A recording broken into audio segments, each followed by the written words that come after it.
Friday night fights. I say that because so many people are streaming tonight. So somebody sent me a thing so I can read some heroic fiction.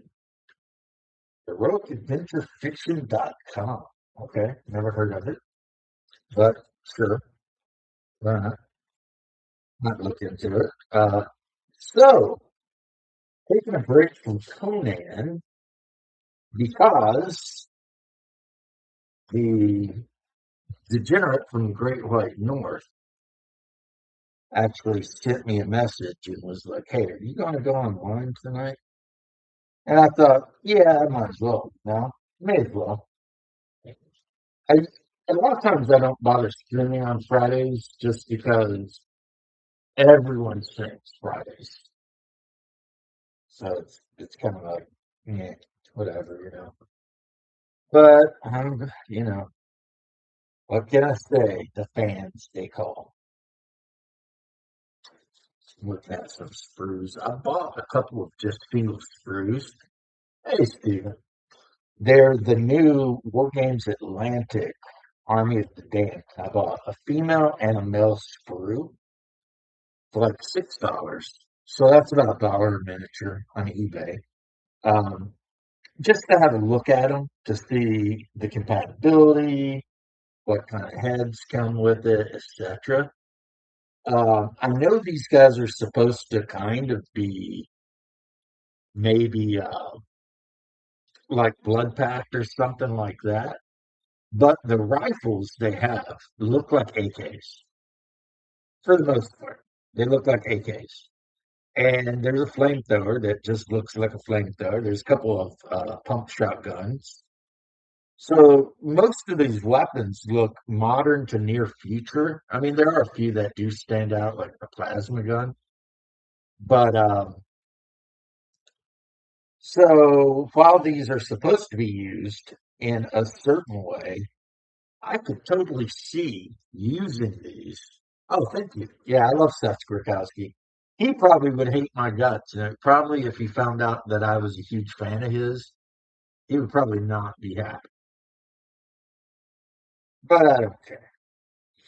I still like him. So it is what it is. Um, yeah, so they've got like sniper rifle. Everything here looks near future or current, except for a couple of weapons. So these guys, if you painted them up right, would absolutely make awesome post-apocalyptic survivors or Zona Alpha guys, stalkers, basically. See, that is one thing I've always wondered about. Being a huge fan of Roadside Picnic and Metro 2033, like to my knowledge, and I could be totally wrong here, guys, I don't think there's an actual role-playing game for like either of those. Yes, there is a role playing game for Stalker, but it's like unplayable, really. Uh, that the I bought it. I actually bought the Zoner game, and it's based on Roadside Picnic, and the rules are so ambiguous. It's like not a game. It's more like, hey, have you ever read Roadside Picnic? Well, so have we. And so here you go. Here's a book that you didn't really need so that you can make your own game. That's literally what the game is. It doesn't explain shit. It just says, yeah, stuff is weird. And then because, they're shooting for a more international fan base, that I understand entirely. Their version of it is that whatever happened, and they give you like 12 possibilities, aliens just being one, um, it happened all over the whole world.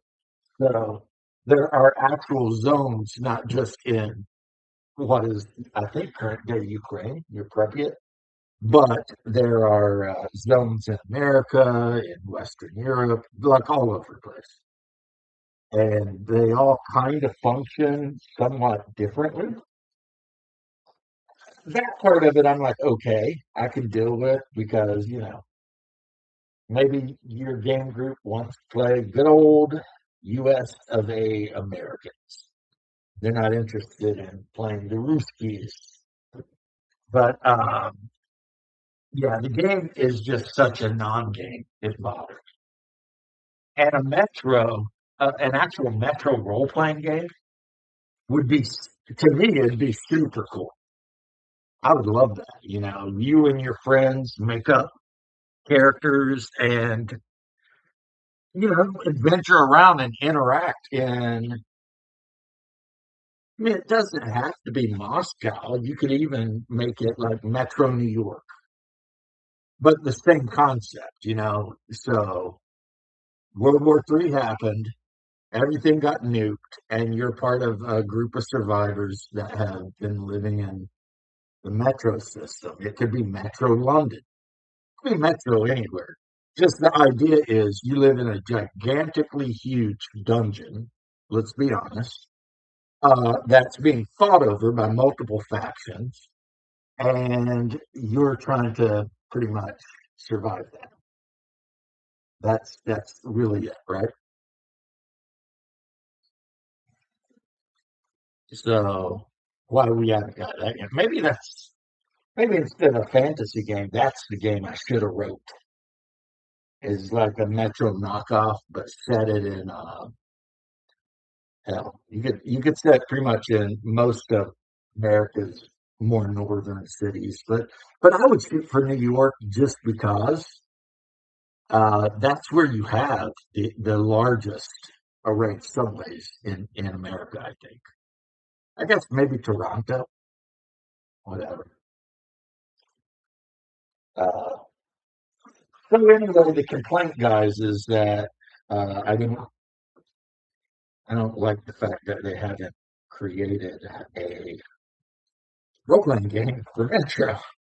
And I'm not even saying I would ever play it because no, my players they would be like, nah, we don't want to play that. But I would definitely buy it. Yeah, if you're wondering what I'm doing off camera, I am gathering up screws and trash and organizing them into some boxes so that at some point in my life, I can finally clean my room. I've cleaned this room probably 20 times this year, and it stays clean for about 15 minutes. Hey, Timmy Pilkington, how you doing, brother? Did you get your pet? Did you get your companion? Because Timmy's always out looking for a female companion. And yes, that is a Beastie Boys reference. So there you go. As usual, I put on Roxy music, and as soon as Love is a Drug ended, it was Legion of Myth. And I don't know, are they live right now? Because the one I saw, it was Legion of Myth, and they had Doc and Bear and Max on. And I was like, are they live? They do a Friday thing, I believe, right? So, yeah, Death May Die Minis. Very impressive. The PCs, highly recommend. I have the Mansion of Madness and all of its expansions, miniatures for Call of Cthulhu, so uh, I am pretty good when it comes to like Cthulhu beasts and investigators. And I've recently, though it comes with no miniatures, uh, Monday I'll be receiving. Oh, somebody's in the chat. Let's see who we got. We got the reprobate, the great northern reprobate of the snow reprobate. Oh God, look at me. I got four screens here on my thing, not two. I don't know what's You, going on. I got two you on got the four left things. on top of each other and then two on the right. Yeah, that's weird. Should I leave and come back? No, no, I don't think so. I mean, I canceled the portrait mode, so if that's what you're getting, that's Let me all right. refresh the screen. Maybe that'll clear it up.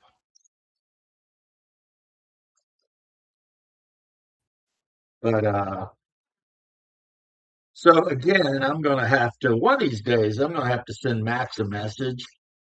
Just be like, "What are you doing? What are you doing?" Every time, no matter what I'm watching, every single time I finish one video, it immediately goes to Legion of Men, and I'm like, okay. I mean, I'll watch this for a little bit and see what's going on, but yeah, Huh. I do not know what's going on here. Oh I well. don't know. There's my brother. He's been being a slacker all day. Who? Hungar? Logs into Conan and he's like, "Hey, bro." I'm like, "Hey, good to see you." And he's like, "I'm going to take a nap." That's What else is why I new, wanted to log Hungar? in and tell you. I was like, "Well, thank you. That's nice of you." What else is new with Hungar besides him taking naps all the time? Ah, the Maleficent. I saw that, the Maleficent Grimoire, and it looks good. I like the way you had it done up. I got I just had another old TSR Blackmore guy join in, and he has approved a another item um, for the grimoire. He has contributed to it. So Nice. Order of the Owl guy, Mark Generac, is added to it. So it's another thing people can get signed when they if they buy it and they come to DaveCon, they can get it signed by Mark and have a little thing There that can were a ton of those guys. huh? I remember watching the Secrets of Blackmore, like, and in one of the old videos, at one point, there must have been 15 people sitting around the table. I was like, man, Yep. I think Arneson was running something. It wasn't Bronstein. It was like D&D, but man, he had tons of players there. There were just players everywhere. Well, it's like a pilgrimage. So Yeah, it was like a whole thing. There was a lot of them, but I remember reading about it because I didn't go, but Metzer went up to GaryCon or something, and he ran a game of basic D&D, and I guess there was like 15 or 16 players at the table, you yep. know. So I've ran as many as 20 players at a table before. So I have ran maybe 10. 10 is about the max for me. But yeah, these Legion Myth videos keep popping up on my streams all the time, or on my YouTube all the time, or not YouTube. No, YouTube. I'm going to start writing down all the questions Max asks his guys, and just start asking them, like to whoever shows up. yep. Like I should be, I should be. Oh, I demand reparations. Damn it, for I don't know what for, but I demand it. Just leave it there. That's right. Reparations for me. I have no reason, but I will be demanding them. Oh man, had to drop a shit ton of money today. Not happy about that. what'd you buy now? About anything that I wanted, like I say, owning a house is like the most expensive thing you'll do in your life. Oh God, That's not even houses are counting the buying of the house. So here in Florida, you know how we got the two seasons, right? The rainy yep. season and the less rainy season. So we had a guy come over and open up our AC handler and look in it and everything. And of course, it is just full to the brim with mold. Oh, Jesus. So they don't clean the mold out of your AC system cheap. They expect a little bit of reciprocity there. A lot of you're going to pay, is what I'm saying. Well, you know what I do, And and that's I get what's mold. going on. Now, in fun things, I have bought, and I don't know if you really want to call them fun. I bought Games Atlantic's General Accoutrement 25 millimeter textured round bevel base. Yeah, that's the fun thing. Why don't you make those with your 3D printer? You've got a I haven't 3D. 3D printed in so long, I don't even know if I know how to anymore. Oh, you do too. You just got to got to get up to it and start working on it, man. Just don't want to. I mean, that's the reality. I just do not want to be bothered with it. But what it means is a lot of these Fireforge miniatures, which I absolutely love, that are made without the base, the puddle, how a Yeah. lot of them are. Uh, they're absolutely going to love those bases. So, and it'll be so easy, right? So I'm talking about these guys. You see how they don't have that puddle at the feet? Yep. These are Byzantine auxiliary. So basically levies. And for some reason, the Byzantine soldiers have the base, the actual spearmen, Mm-hmm. but the auxiliaries don't. And I don't know why I don't know why anyone puts that stupid base on it. They don't have to. It doesn't have to be there. You know, everybody knows that when you get it, you're going to glue it to a freaking base or a half penny piece or whatever, a washer.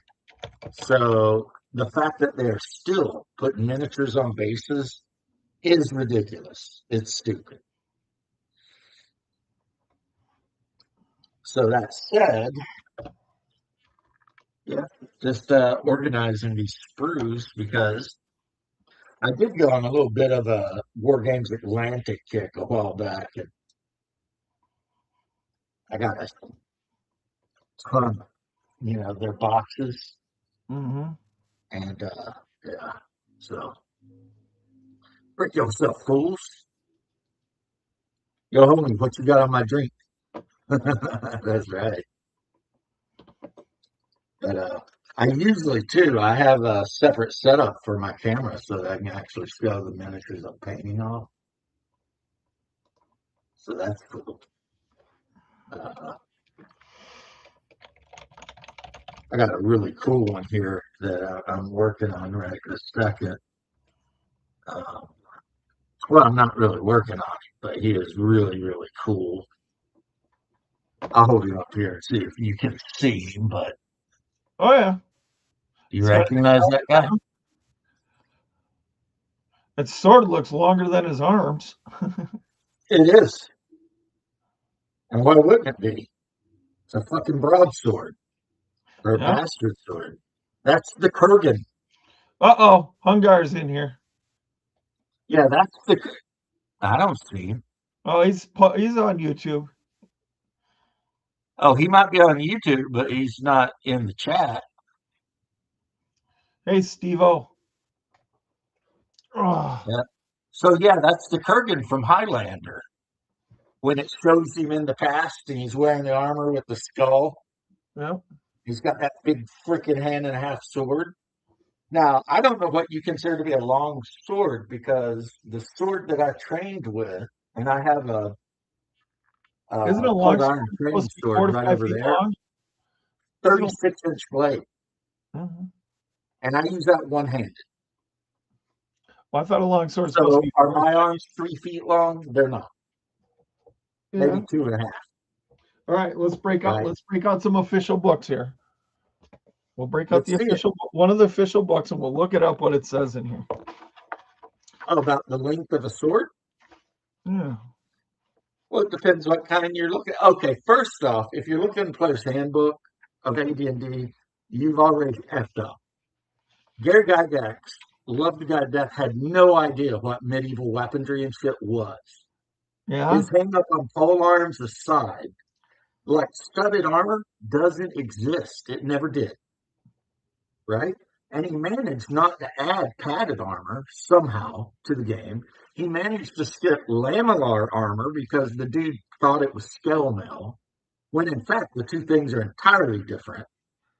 I mean, Yeah. It says here yeah, broadsword was 4.5, longsword was 3.5. Or except no, a here's another bastard was thing. 4.5. A bastard was 4.5. A People think broadsword was 4.5. longsword is like basically your fantasy weapon you see Vikings and shit running around with. The Yeah. longsword had about an inch thick blade and it was made for fencing. Yeah. It was I a can't. fencing weapon. I Yeah, can't it, do it. it just blocks you out. So And again, another place I hate to say where Gary was wrong. The longsword so was not the longsword. we He we meant have the arming sword.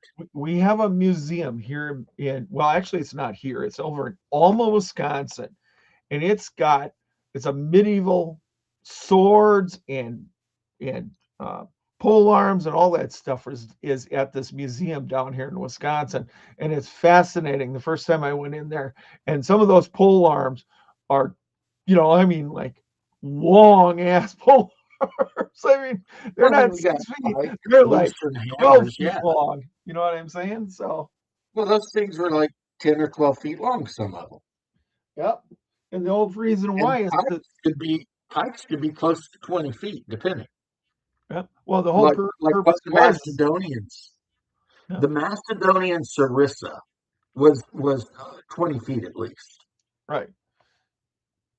And the whole purpose was to plant them in the ground, and if somebody's coming at you with a cavalry charge, you know, y- Well, y- that's later. That's later. During the time of Alexander, the point was to lower them bitches and walk into the other guy. right. The thing that what's kind of crazy if you study this sort of shit is that the pike become the dominant weapon of the ancient world. Then it completely went out of service and then came back during the Renaissance and become the dominant weapon during the pike and shot era. So it's really weird that happened. And it was mainly the Roman maniples destroyed phalanxes. So Hmm. the Greeks stopped even working with phalanxes because the maniples would get between them and just stab the shit out of you while you're standing there in tight formation. You can't do anything. But then when the pike came out, or not the pike, the gun came out, the arquebus, it was a great weapon, except it had to deal with heavy cavalry, which you just run, your gunners are going to get a shot off, then they're going to get ran down. So what do? You throw a bunch of pike and you end up doing the big loop, right? But my issue with AD&D is that lamellar armor, the most common type of armor from Asia all the way to the Vikings, Hmm. is nowhere in it. And I would understand if he said, well, scale and lamellar are the same thing, but he don't even mention lamellar, right? And they're not the same thing. Even if in game rules they are, they're not. And what he calls studded leather is actually brigandine because each one of those studs was Hmm. in the corner of a metal plate on the inside of the leather. Hmm. And you see that like in Braveheart, that armor he's wearing that's leather, but it's got all the rivets in it because Hmm. there's metal plates on the inside. Okay. Later in life, when they changed it up a little bit, they called it Wisby plate. And you could use leather or thick canvas. Anything really. You just riveted metal strips into it and called it a day, right? Well, Splint metal, that would be like Lorca segmentata. Scale metal is Lorca scamata. So literally little fish scales riveted or stitched into a backing. But lamellar is tied together by cords, and it's designed to flex out but stiffen up if you push it in. And so when you see like a lot of ancient Chinese warriors, all the way up to like 10th century Vikings, the Rus, they're all wearing lamellar armor, a lot of times over mail. So they would have a padded jacket, a mail coat, and then a lamellar chest piece. So yeah. And yeah, like I said, the longsword, that's like a Renaissance weapon. That came out with during the age of sail. You had the foil, the cutlass, and the longsword. Hmm. Uh, what he meant to put down is the arming sword, which is the generic sword that every Norman and every Saxon carried, an arming sword. Granted, there's 20 types of that. So, Well, it is what it is. and We then the played the game, broadsword. had fun with it. You know what I'm saying? So No, see, I am that asshole. I am the guy that gets hung up on stupid shit. I know, I know. It's just sort of I like the know guys that I that hung up do, on and I Lord of the shouldn't, but Rings and everything else, you know. So you it's gotta like, you come gotta on, suspend man. some belief at times, James, to play the game. You know what? I don't think I want to. And it's so funny because people, not you, but other people, I see the argument. It's a fantasy game where there's dragons, so why should you expect reality? And it's like, because it's also a game that's based on reality, There is some you physics. know? There is some physics that needs to be adhered to. Let's put it that way. Yeah, right.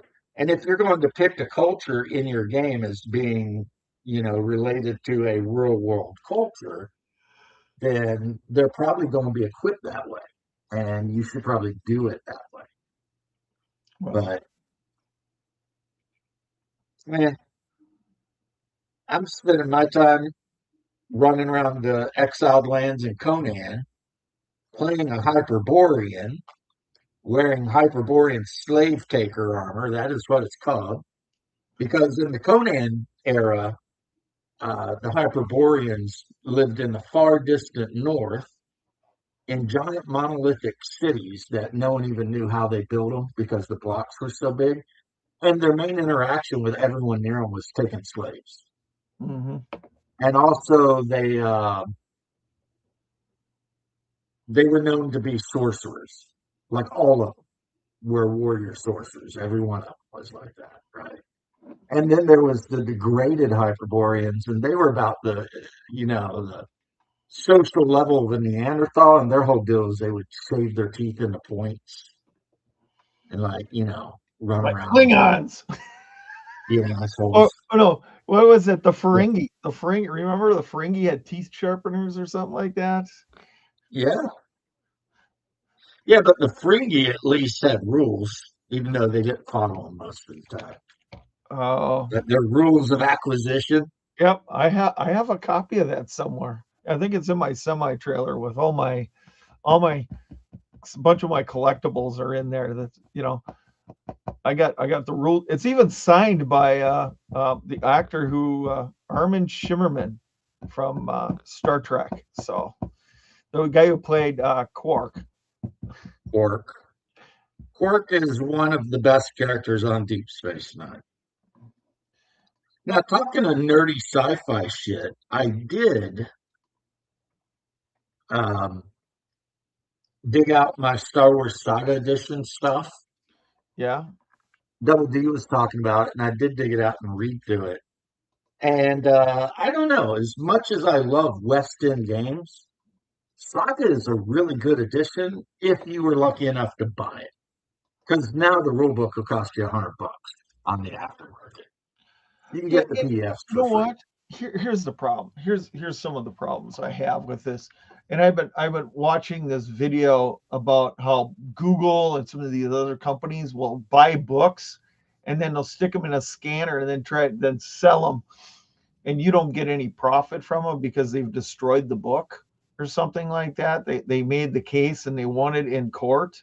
And I'm just like, huh, I wonder how that works out with games like you have. You know what I mean? I mean, some of those rare books and stuff like that, and and it puzzles me how they how they do that. So, of But to be course, I don't fair, have all the money in the world like they do.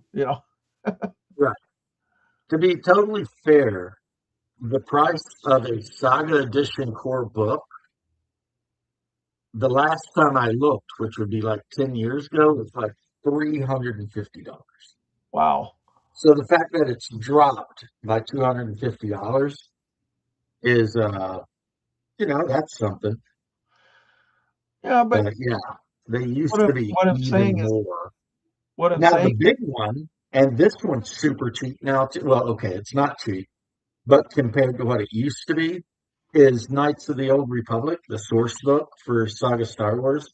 That Yeah. thing used to cost like $500. Now you can get it Jesus. for 100. So I personally think if you have ever at any time owned the rights to produce something and you produced it, even if you lose the intellectual rights, you should still be able to keep producing the things you already produced. I 100% agree. And you should be able to keep it underneath the contract that you have previously had with like Disney or LucasArts or whoever, and you just still pay them the royalties. You can't make a new edition, but you can print. You know what I'm You saying? can't make anything new. You can only, like, at the time your right to produce that thing ends, all you can do is things you've already produced, you can keep making them. Right. That's it. Yep. So Iron Crown Enterprises should legally, in my opinion, be able to make all of those old wonderful source books they Hmm. made for Middle Earth role playing until the end of freaking time. Well, Instead no, of now no. people want, There should be a cutoff. I'm gonna say there should be a cutoff of what is it? What is the cutoff for copyright? 73 years or something like that? yeah, Where which is funny. It used to be like 15, right, and then they upped it to 25, and then they went with the life of the artist plus a number. They've been like copyright since copyright law came out way back in the day. They have, uh, you know, basically Disney and companies like that have been fighting nonstop to keep extending copyright. yeah. So, and that's why you have certain big businesses that will release something really shitty Hmm. because they got the rights to a thing, but the rights are only theirs as long as they keep producing stuff, right? All right. It says here, I just did it. Uh, Generally, it's 95 years from the date of publication. Yeah, I believe that. But what I'm telling you is that's current. That's not original. Disney is one of the biggest companies in the world for pushing for the extension of copyright. And of course they are, because under the old rules of copyright, all of their primary IPs would be public domain current. They would have already all went public domain. Every one of them. Mickey Mouse, freaking all of it. And so, yeah, they pay off whoever they need to pay off, and they make sure that the copyright Tweaker Geographic channel is there a channel called Tweaker Geographic? Because that is hilarious.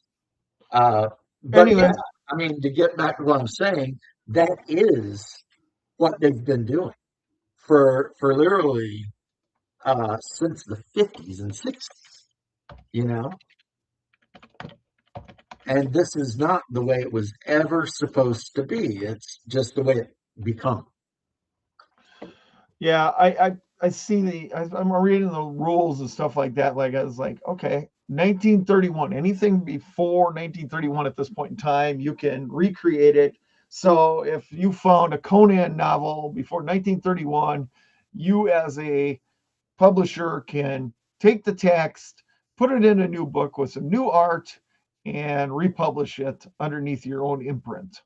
And you won't have to pay any publishing copyright or anything like that fees to the original family. So, Yeah, that's how. Not necessarily Ari Howard, because their estate has been really hardcore about. their IP, but that's why Lovecraft appears in literally every role playing Mm-hmm. game, and Clark Ashton Smith as well, because no one's looking out for them. Whereas the Ari Howard estate, they're a little bit more hardcore about shit. And a great example of that is how they yanked the rights from Monolith and gave them, or from Modiphius and gave them to Monolith over being unhappy with, I think it was martial arts or some shit they were pissed off about. But Mm-hmm. basically, in the Conan 2.20 game, Modiphius did something. The Ari Howard estate was not a fan. So they said, yeah, we'll go ahead and just take it back. And then they gave it to Monolith, who already made the Conan board games. And Monolith cranked out a newer version, which it's not bad. I wouldn't call it the greatest Conan game of all time, but I don't know. I haven't played it, so it could be. It could be the greatest Conan game. I just haven't experienced it enough to know. You know what I mean? Mm-hmm. I'm trying to So read here. Conan. Let's see here. Going back.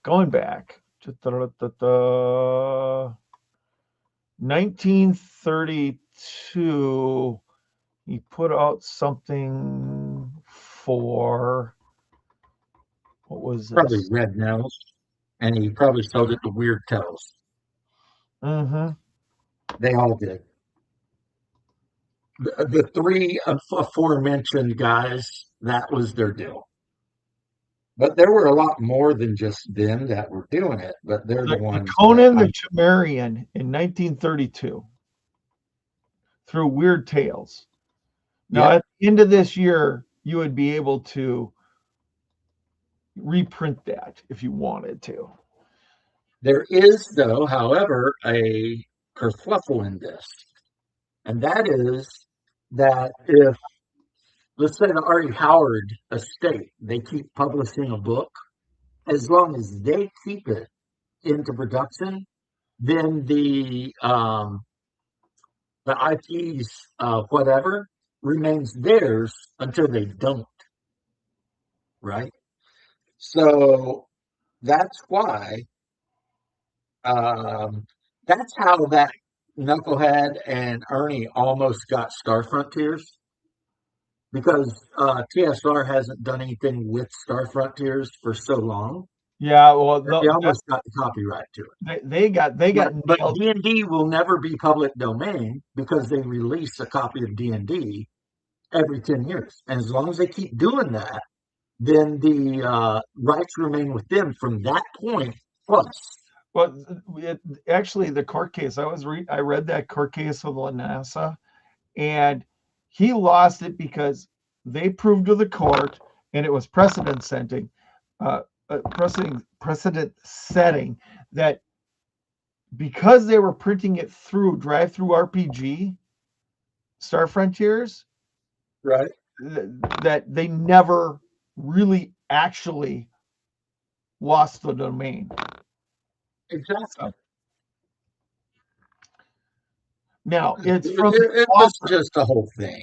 Yeah, it's from the author. Now, since newer D&D does not have Gary Gygax in the title, it's going to be from 19, I don't know, 78 when that player's handbook plus Gary's years. He died in 18 years ago, plus another 70 on top of it. Minus the 70. So it's going to be, 60 years before you're going to be able to even think about it. And how many people are going to be around to play first Well, edition you won't be Dungeons able to think about it. Here's the thing: Gary Gygax sold the IP, and Dragons. and then when he sold out and left because of all the shenanigans, right? Then Mm-hmm. Wizard of the Coast bought the IP, and Wizard of the Coast they keep putting out a version of D&D, which means they will, as long as they keep putting out a version of they call D&D, forever own the rights to Dungeons and Dragons. Well, they'll own Forever. to the name. They won't have actually own the works on the inside. So, I mean, you know that. So, Yeah, but they can own the rights. You cannot copyright a rule system. Hmm. Rule systems cannot be copyrighted. Only intellectual property. So that's why when you look at a heartbreaker like Osric, it Hmm. has all these monsters in it, but you will notice it does not have beholders. Hmm. It doesn't have a certain few monsters because those monsters only exist because they were created by Gary Gygax and he sold the right. Well, he So if didn't you create the. make a role playing game and you put a beholder in it, guess what? You are getting sued. Well, Beholder wasn't even created by uh, Gary. It was by Terry Kuntz that made that the first time. Right. Well, I mean, the point I'm making is that, yeah. And so that's why in like a lot of games you have I Tyrant, I Beast, whatever, right? Hmm. We all know what the hell it is, but you're not allowed to call it a beholder. It's Hmm. against the rules. And like I said, I think the whole thing is stupid as shit. But you know who cares about my opinion? Nobody. Nobody. Maybe my wife. If I'm lucky, my wife cares. But other than that, nobody. Hmm. So yeah, it just is what it is, right? And yeah, that yeah. I mean, I guess I don't have much else to say on that comment wise. That's just the way it is. Oh, I was talking with Rob Kuntz on X the other day, and oh man, it just these people at WOTC think we were not diverse enough back in the day, and I'm just like, huh. Let me see here, and I started going back through things, and I'm like, hmm. You know who made City the what is it? What's the name of this module here? Um, Temple of the Frog. Greyhawk was written by a woman. The whole map, I mean, was drawn by Darlene, Right. Well, Temple of and the she did Frog was numerous other things as well. Temple of the Frog was by Blackmore player Stephen Rochford or Rockford, they call him, and well, Rockford runs the leading LGBTQ magazine here in Minnesota, and well, guess what? You can infer the rest of it, sort of like Terry Coons lives in San Francisco, and you know what I mean. And who was the guy that just died? Starts with an L. He lived out there too. Uh, Kafka or something like that. Yeah, yeah, Leonard Lafka. All these guys were gay, or you know what I I mean? believe he did uh, the Isles books, like the Assassin's Knot, Needle. Right, Lindor Isles, I think, was his. right. But what I'm saying is that hello, this was what these guys are out in, you know these guys not have been out of the closet way back then, but you know what? It doesn't how do you say this? Doesn't besmirch their works or whatever. You know what I mean? I mean, we played with those guys and we don't care. You know what I'm saying? They were at our table and we don't care. We didn't care about your color. We didn't care about your race. We didn't care about your sexuality or anything else. You know what I mean? Now, So, I'm going to tell you something, Vic. yeah. I've gotten past I have moved past the need to explain my actions to any fucking body. Hmm. If somebody says I'm a white supremacist because I didn't have enough colored people at my table or whatever, I tell them to fuck themselves. Yeah. Well. I don't care. I'm not explaining my personal life to these people, right? And the fact that there were some gay dudes that worked on D&D doesn't matter. Mm-hmm. It doesn't matter. But I they mean, why anyone would give a shit is beyond me. I know. It's kind of like the one dude that wrote, what is it, The Black Tower. I Hmm. mean, now this person thinks that they're a woman, but the reality is, no, it's a dude, and Oh, that's whatever, what's his right? face? He lives in Australia now. I can't remember the guy's name or person's name. Right. And it's like, more power to them if they want to do whatever or whatever. I don't give a shit. But I have mentioned this before, and I know this is an uncomfortable subject to a lot of people because they run as soon as I bring it up. Hmm. What is the coincidence of mental illness and role playing? I don't know. Because it seems like a lot of people who play D&D are effed up. And also, what is the deal with the occurrence of D&D players being hardcore leftists? How'd that happen? I have no Gary idea. Gygax was not a hardcore leftist. He wrote Wesley's books. not a leftist. All these Blackmore guys, I could tell you 90% of them are not hardcore leftists. And yet, and yet, for whatever reason, D&D attracts the left. Sort of a It dichotomy. does. I've seen it my whole life. My whole life, I've noticed this. I've been like, huh, there's an awful lot of left-leaning guys that really love D&D. I wonder what that's all about. You know, I don't know. I mean, personally, I don't think I care either, but it is true. There's definitely something going on there. I mean, when I was young, I remember one of my DMs was a gay dude because something about the fantasy of D&D is very attractive to those kinds of people. But I don't Well, know why.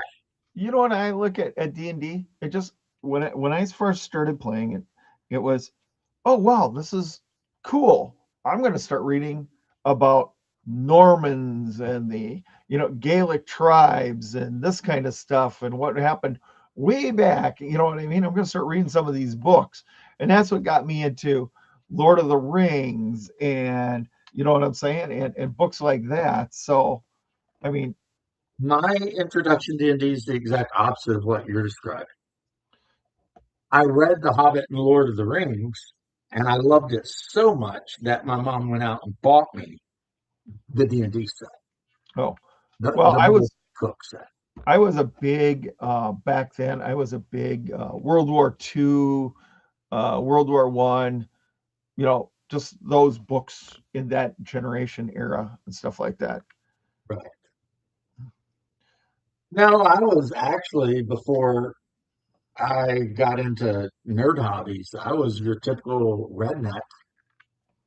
Uh, I hung out and went fishing all the time and hunting all the time, and hell, you couldn't catch me indoors at all if the sun was up, and not even half the time. Uh, you know, Well, during the night, I had no interest in shit. it just depends on where you I, grew up, though. Too. I mean, I was up in North Dakota. 5 months out of the year, I'm snowed in. So I was like, yeah, all right, but that wouldn't have stopped me. well, the Yeah, temperature difference is look, ask just a us little bit about the different. time in Eagle River, Alaska. Yeah, We weren't in the house in the winter. well, No, we were out. We were what's what always what out. was the It average didn't matter daily what the temperature weather in was. Eagle River in January? That's, and in case you don't know, that's just a while north of Anchorage. Now it's so full of drug addicts, they actually call it Evil River. But no, I'm telling you, I had no interest in any of that shit. And then my mom, when I was like 12 or 13, decided to force me to start reading books. And she gave me homework. And when I read Lord of the Rings, it blew my mind. Hmm. Before that, my average hobby, or not hobby, but entertainment was old Clint Eastwood movies. Like I could give a shit about superheroes, never liked superheroes ever. I didn't give a shit about Spider-Man. I didn't give a shit about Batman. You know who I cared about? The man with no name, Hmm. because he wants money and he will shoot your ass if you make fun of his donkey. See, that was my shit. And yeah, it's just different now. But I mean, I don't know. It's kind of wild though that if you look at this new stable of D&D players, the ones I would call lefties, right? They uh they are changing the game to the point that I don't even know what the game is about anymore. Like did you watch the uh announcement for Dark Sun? No, That no. in the new Dark Sun, the Dragon Sorcerer Kings are all gone. They've been overthrown by like a people's revolutionary Oh, whatever, come on, really? and they're trying to rebuild Dark Sun back to the green world it was. Oh God. Frank Castle was kind of cool, but you know what I read as far as comic books went? Now that I think about it, I read two comics like religiously. Some sort of Conan. As soon as I started reading books and found Conan, and then there was a comic book, I think it was Marvel called Non. And it was like one of the little comic books with the tricolor, ink dot printed. And it was just stories about bullshit going on in Vietnam. And because my biological dad had been over there for like 20 months, I was totally obsessed with that comic. I like at one point, hey, Shadow, what's up, brother? I actually watched your show today. Um, I was totally obsessed with the Nom comic. And then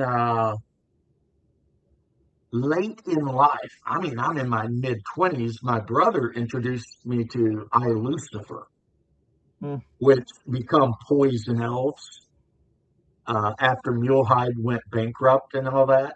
So, yeah, I have all of those. But I Lucifer was just the artist Drew Hayes. He took events from his D&D game that he played and his real life, and he made a comic book about his character who was a elvish assassin named Lucifer, but not spelled that the way Lucifer. And everyone just called him Luce or Lucy.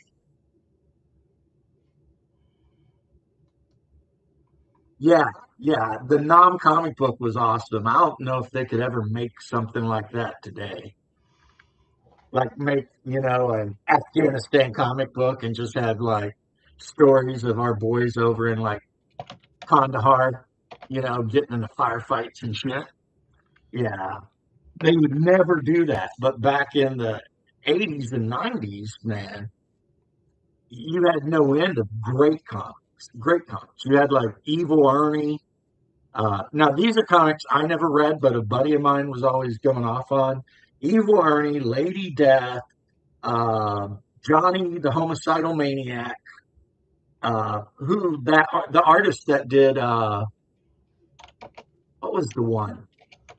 Where the Martian guy, the cartoon where the Martian is trying to kill everyone, but he never actually does. I forget the name of the cartoon, but that's the same artist that did um, Eve Warren. So mm, I'll send it to you. Okay. My Discord is actually off right now. What was that guy's? Not Eve Warren, he joined the homicidal maniac. Invader Zim. Hmm. Invader Zim, where this alien's in school and he's trying to figure out how to exterminate all of humanity. That was the guy. Milk and cheese, dairy products gone bad. And it was literally like this lampooning comic where you had like a carton of milk and a chunk of cheese running around beating people up for doing shit that pisses normal people off. So, like if milk and cheese were in a restaurant and somebody was giving the person behind the counter like the business, milk and cheese would beat them with chains and shit. That was just their thing, right? And they were both drawn to look like the kind of people that would be on. They literally look like Leave It to Beaver's dad. That's what their faces look like.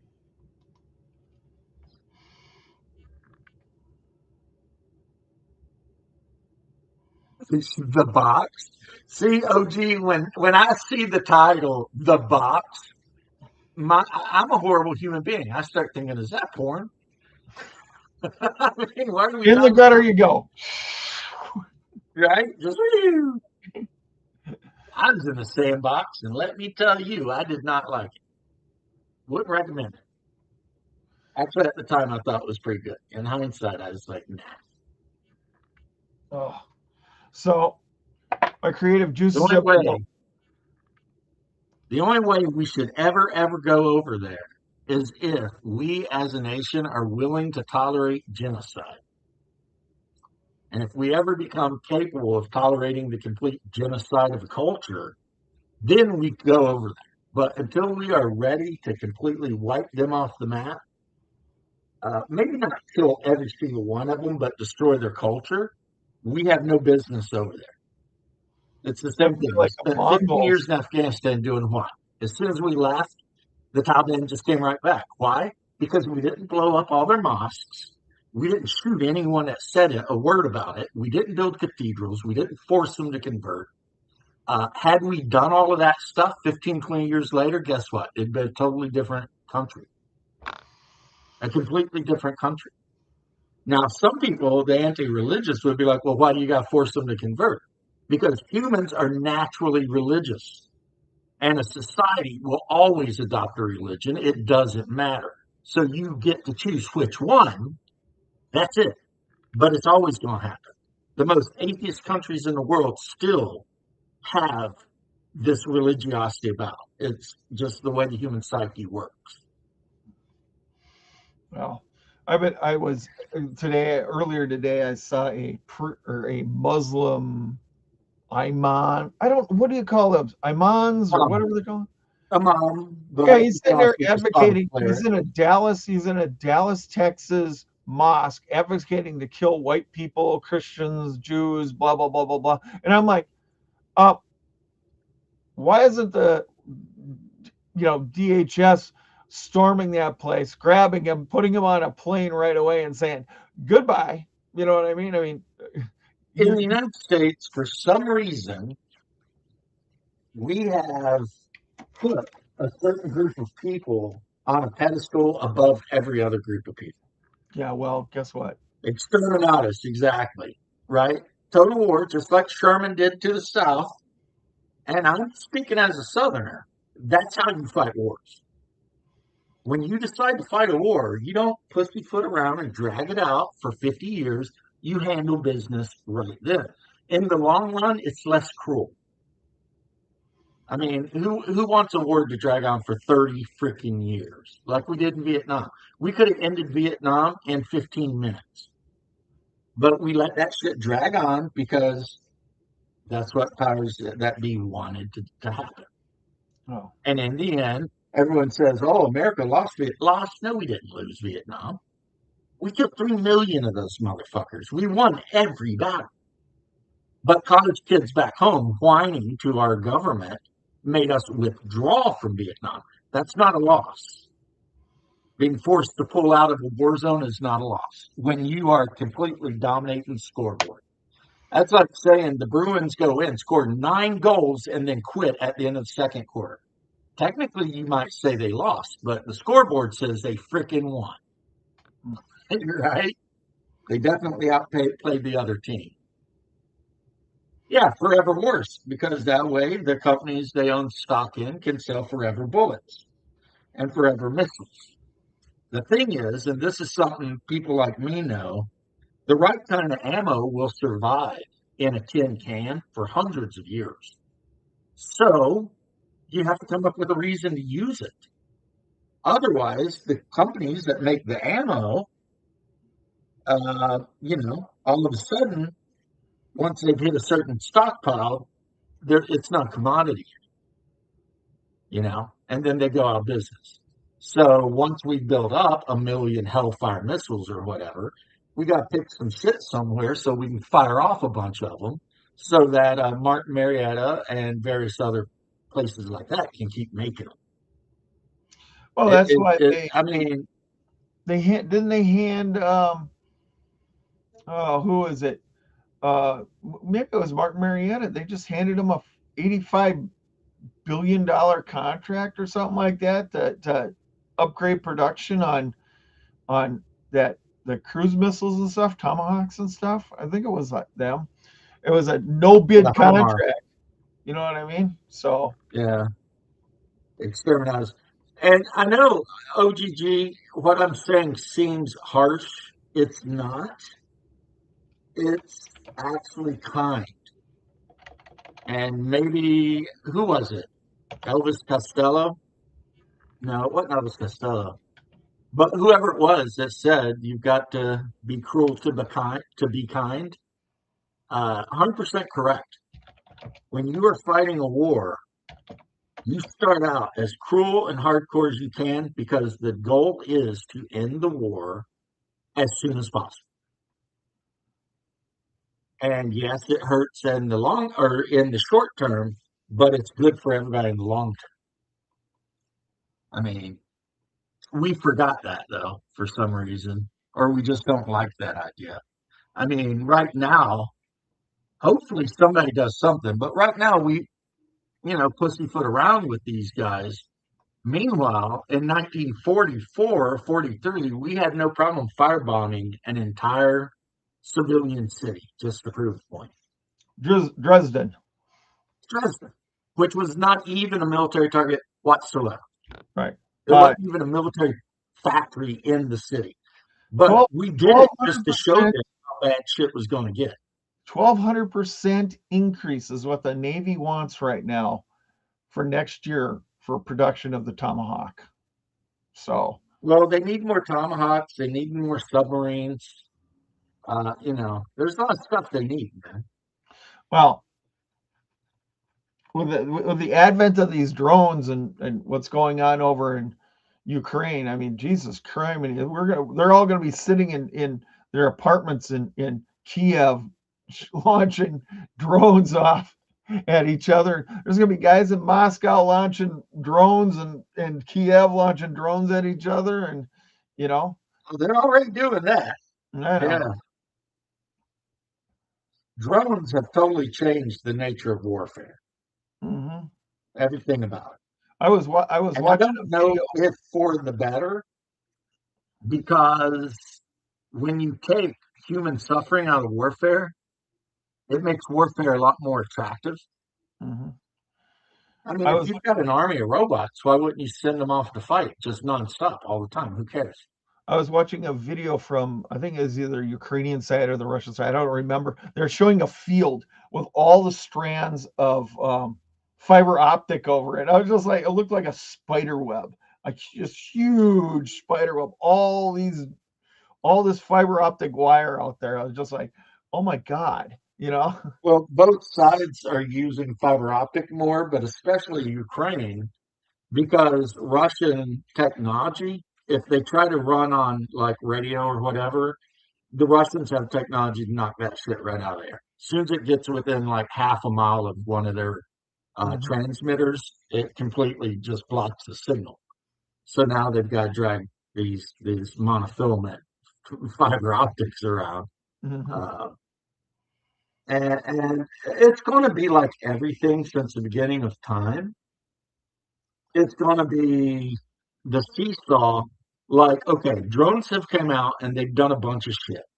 Soon, someone is going to create an anti-drone thing that's going to make drones next to useless, right? But then someone else will create a new kind of drone Mhm. that will defeat that because it's always offense versus defense, Oh yeah, swinging back and forth. pendulum. It's the pendulum. Yeah, since the beginning of time. This is like the first guy that picked up a rock and hit another dude. So then the other dude decided to wrap himself up with thick hide. So Hmm. then the first dude decided to sharpen the rock, and it just keeps going. Offensive power versus defensive ability. Right now, we're in a reign of offensive power, and it's been that way since the Renaissance. But at some point, it'll flip. Let's say with the introduction of power armor, which is a thing we're working on, and all of a sudden, everyone will have to rush to create guns that can actually stop a power armored infantry. Mm-hmm. and yeah, on and so forth. But Shadow just stopped in to mention the deep state. Now he's got to go and like wash his hands and take a screaming hot shower and make sure none of his skin flakes off so that anyone can get even a tiny bit of his DNA, like Gattaca. Oh Yeah. God. My experience in the army is that paper beats everything all the time. So much, so many decisions in the army are made based on paperwork. It's like, no, we could do this, and it's absolutely 100% the right thing to do, Mm-hmm. but I would have to do a lot of paperwork. Mm, maybe not, but you know, I'll tell you what, all the paperwork I've done to get this grimoire going, Jesus criminy. I well, mean, I expect you're going to want to like link it on my Discord and let people watch it. I'll send you when I get done with this. I'll send I'm you. not, I'm not worried about it Mhm. right now. I got 139 pages right now for the grimoire, and I've got, let's see here, hold on. I've got another 29 already created for the what do you call it? The goals when we go past the goals, including in the people from TSR and Blackmore that have been giving me stuff. I even got Mark Reinhagen to give me a little something for the grimoire Somebody too. told me there's a Vampire 6 edition coming out. Yeah, I heard that. Like, really? Fifth edition just came out not that long ago, was it? Wasn't that long Uh, ago. I don't know. I actually liked fifth edition too, so I've got. I bought at. I don't know what edition this is. I got right here. I went to the local game store around the corner here. And the guy's not much of a dealer, but I stop in once in a while to check out what he's got because sometimes people bring crap in there. And I got, let's see here. Well, I got a traveler's screen that's brand new. The the yeah, that looks like screen. Traveler 4E almost. No, it's got the TSR, it's got the GDW stuff on here. So Yeah, that might be Mega Traveler then. 1994. A 40K role playing game. The best one that I've found so far, depending on what you want, OGG, is the Fantasy Flight stuff. That looks like second edition. Yeah. The best one so far is the Fantasy Flight stuff, depending on what you want to play. Like I have Rogue Trader, I have the Chaos book, I have the Time of War one where you play Imperial Guardsmen, etc. The second best one, in my opinion, is Imperium Malefactum, which uses a system very, very similar to um, original Warhammer fantasy roleplay, so a percentile type system. And you can play basically anything in that game. And they just added a couple of source books specifically for the techno priests of Mars and stuff like that. Um, I think the premise of it is maybe you might be the entourage of a inquisitor, but that's you could do anything.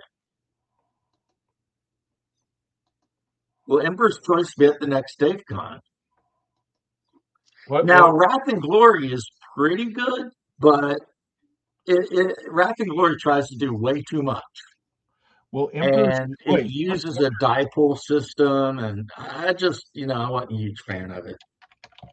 I ran it, so I know about Wrath and Glory. My opinions about Imperium Maledictum or whatever is based on I've read it and I've ran a shit ton of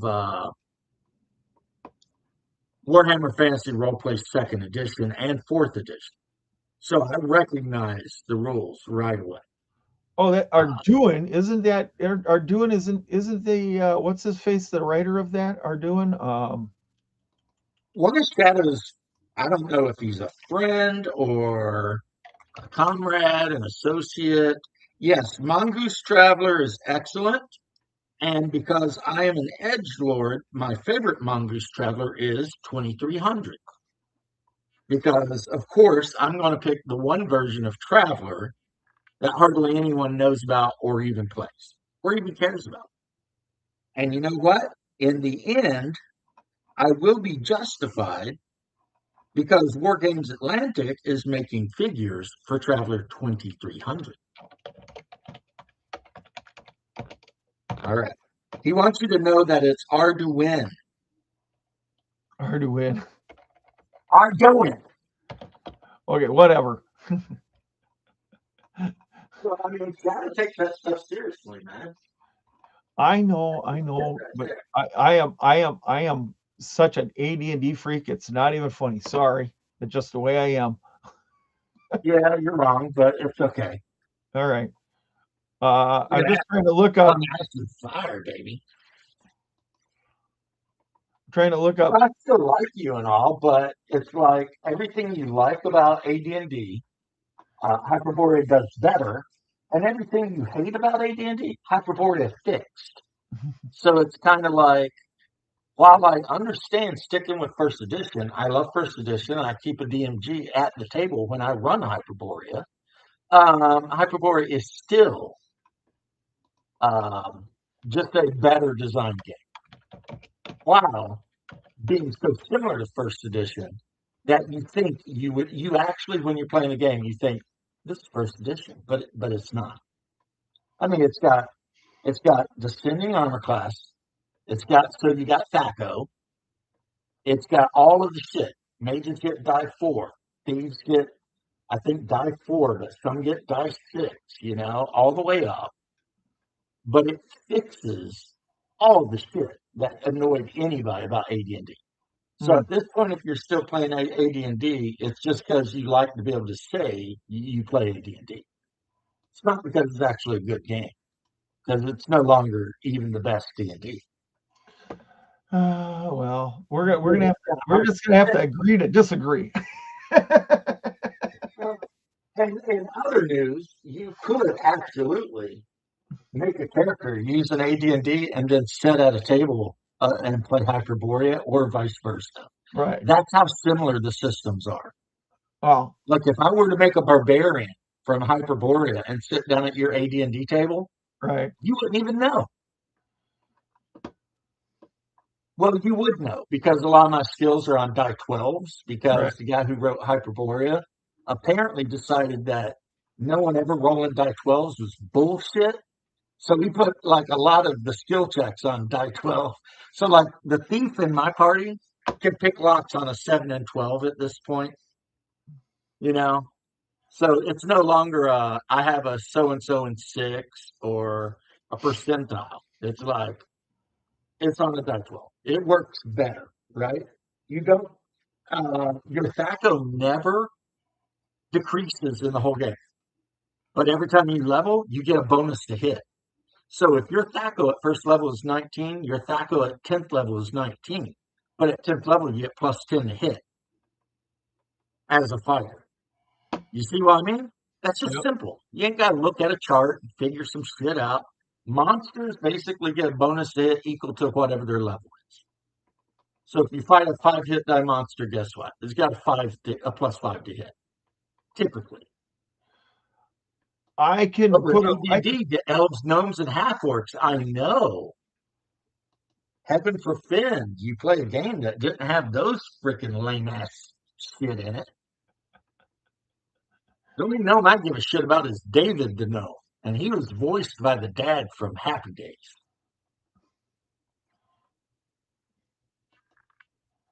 Arduin, Arduin, like the killer band from Halloween. All right. LA back in the day, Limousine.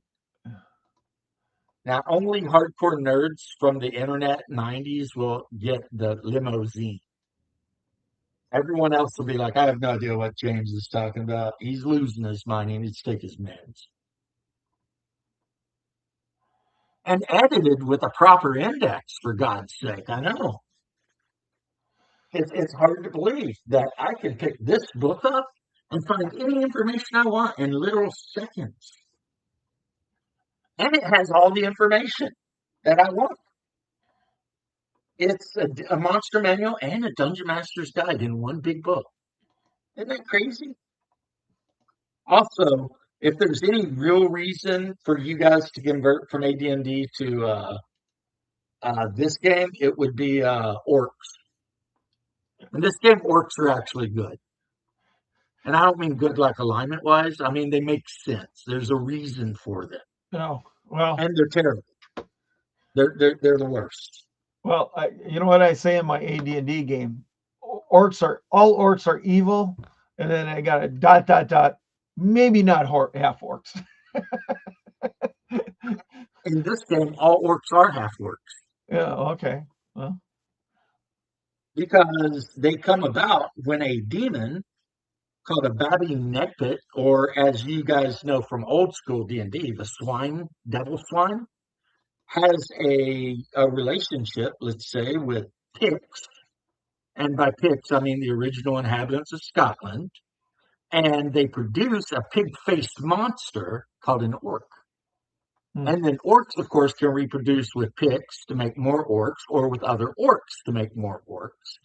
And they tend to have litters of six, and they are combat capable at the age of 10. And then when you consider the optional rules in here for combat, like the shield wall ability, Mhm. 6 orcs in a shield wall can cause a level 5 fighter to just lose his mind. Because as long as they stay next to each other in their shield wall, they get +4 armor class. So now that orc and whatever armor he's got is super hard to freaking hit. And if there's orcs behind him with pikes, guess what? That's got reach. So when you run up on the orcs in the shield wall, the pikemen are going to stab you in the face. Shadow, I've already started that too. I got a world called the World of Fair.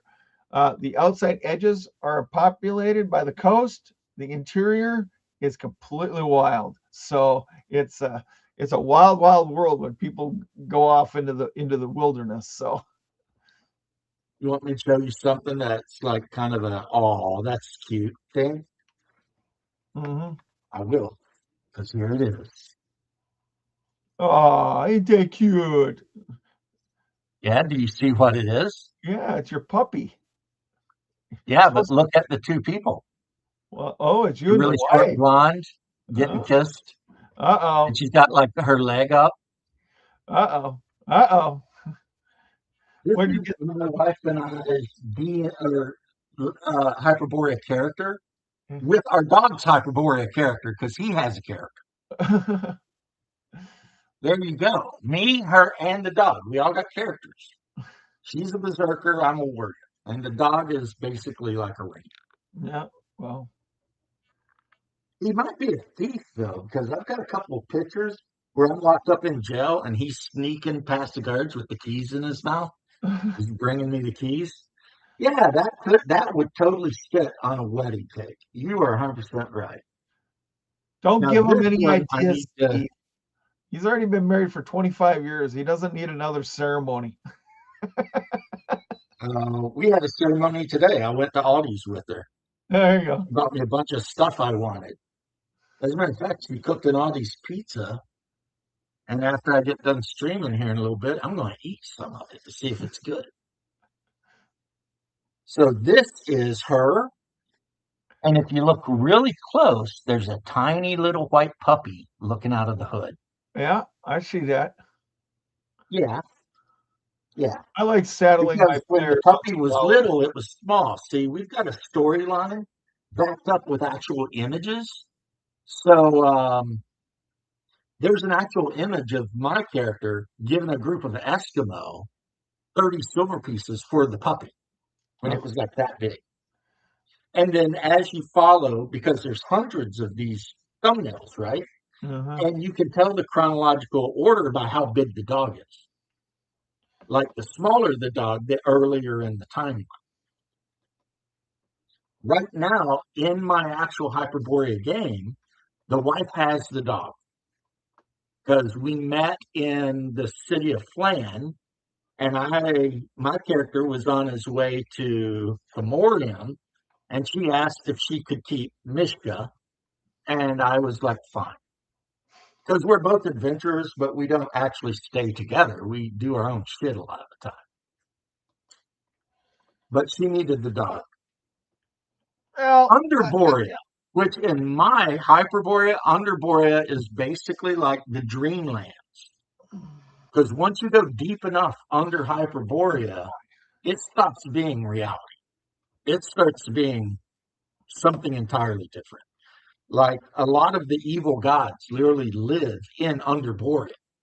If you go deep enough under Mount Vermithoan, you will encounter the Sagwa. You might actually encounter the spider god Atlik Naka, and you could also encounter Thaumagoran, who rules the kingdom down there, protected by demon lords. And as I've said a million times before, just a hint, Thaumagoran is Ares, because half of the gods in Hyperborea are just the Greek gods going under false names for some reason. Except for Apollo. Apollo and his sister, they're straight up saying, yeah, I'm Apollo. This is my sister, Artemis. But Hermes calls himself Ra, god of thieves and luck. But his symbol is a winged sandal. And of all the deities of Hyperborea, he's the one that actually lives with humans. So Dan is a solid referee. I've been watching his game from the beginning. Good stuff. Yeah. Maybe somebody needs to talk to freaking Legion of Myth and have them invite that guy on. Every time I see like their guest list, and I mean no injury or harm to anyone's feelings here, I'm like, yeah, these are really nice guys, and I'm friends with some of them, but I don't give a shit what they have to say about anything, really. Like, I know that sounds away, but I'm not trying to be a bitch. I love Doc Flamingo to death. He's been on my channel a million times. But I mean, I don't know. It's hard to even explain. I'm just like, maybe I'm too familiar with them, what I mean?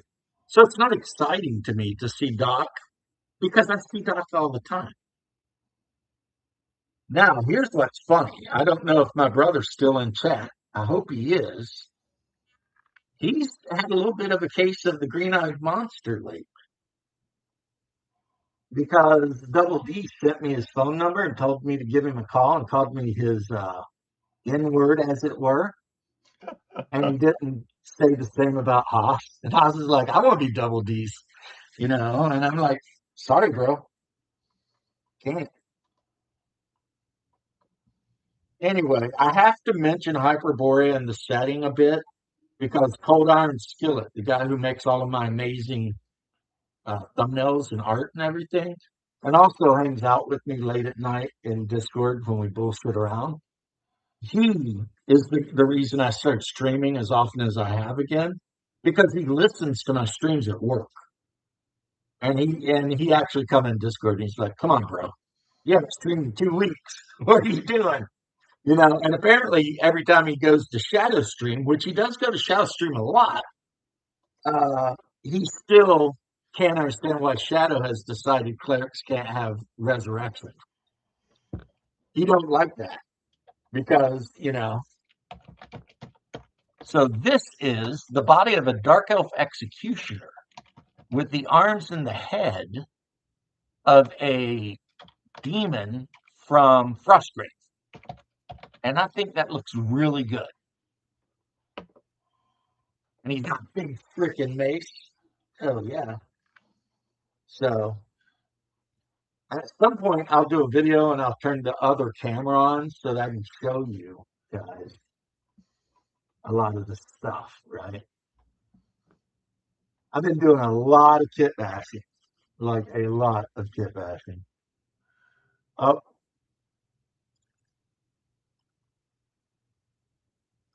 This is another Jujubit miniature of my wife. Of course, this is her like 20 something years ago.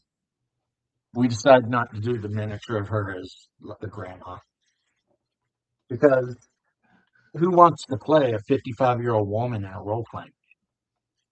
That's what's so funny about them always wanting to put ugly characters in the games.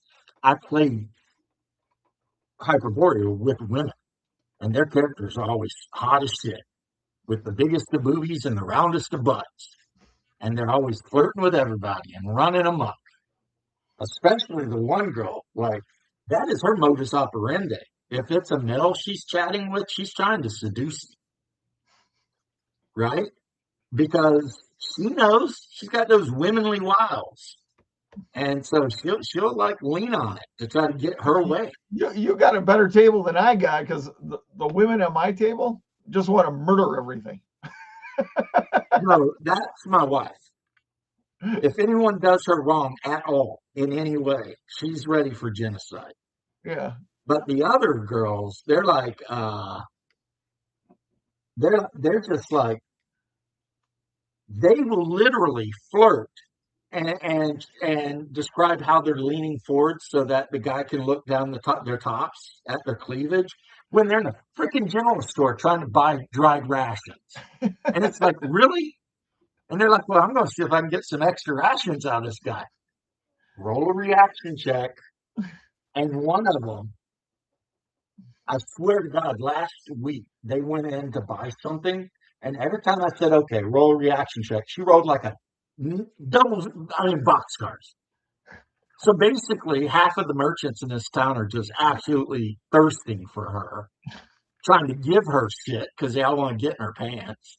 And then they had a week long celebration of Saturnalia, which is a huge thing in Hyperborea. You know, it's a week long festival. And she got really drunk and ended up sleeping with the leader of the Thieves Guild. And and then she told him how much money she had. So when they went out adventuring into the city, he sent a bunch of thieves to get to rob them. And they got into a big fight. And now she's really mad that the guy she slept with plus blabbed to while she was drunk tried to rob from her. And she, of course, is playing an assassin. Oh And she Jesus. worships Mordegan, the god of death. So it will probably not work out well for that thief. Because yeah, she'll poison him. Because she is not good at all. She's not necessarily she's neutral. And again, an alignment that AD&D effed up on. Shadow was going off on it this morning about neutral being the stupidest alignment in AD&D, right? Hyperborea fixes it. Neutral means self-interest. That's it. There's So no and so. balance with the cosmology. If you do something good, you don't got to go do something evil. That's stupid. You're not trying to keep a balance. You're looking out for yourself. That's neutral. So basically, you've got lawful good, lawful evil, chaotic good, chaotic evil, and then neutral. The guys in the middle who just are really more interested in making sure the kids eat than saving an old lady or mugging an old lady. That would be my thing. The lawful good guy will save the old lady, even though it might cost you. The chaotic evil guy will mug the old lady and maybe murder her ass because he wants whatever the old lady's got. The neutral guy will see either of these two events happening and keep walking because don't affect him. He's got to get home. You know what I'm saying? That's how neutral should be. And that's why like every career can at least be neutral. Agreed. I like, okay. You said something about, oh man, the Seven Geeses. That is such a good story too. It's kind of crazy when you realize how few people have actually read Clark Ashton Smith.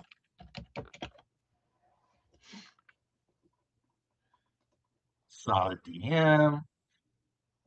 Yes. So, guys, I can't find it, and I'm trying to operate with just the touchpad. So, sorry, Stephen. You can if you reset it. But I've read the seven. Yeah, the Seven Geeses is where the guy he gets geezed to actually have to go into the underground area, and he ends up running into all these gods under in the underdark, basically.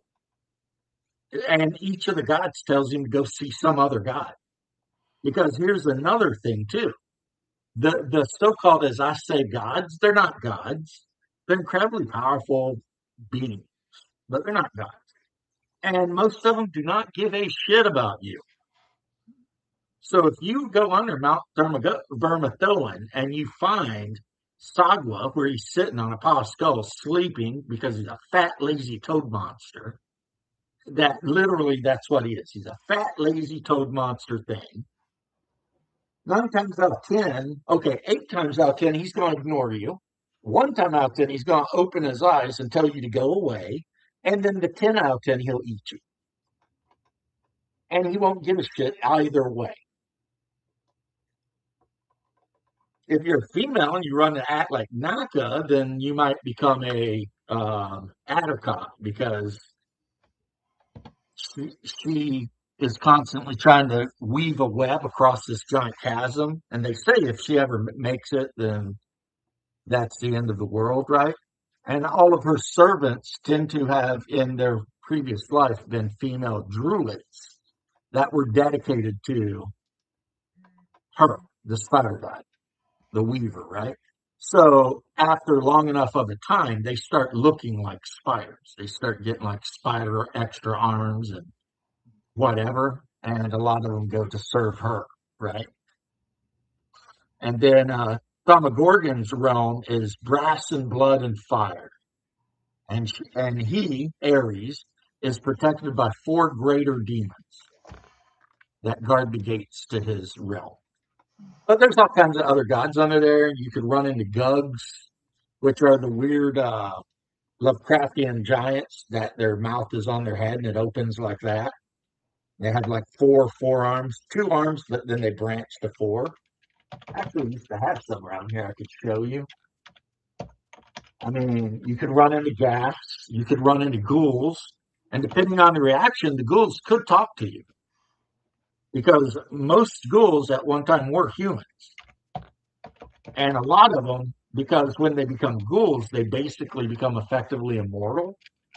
A lot of them know shit from like thousands of years ago.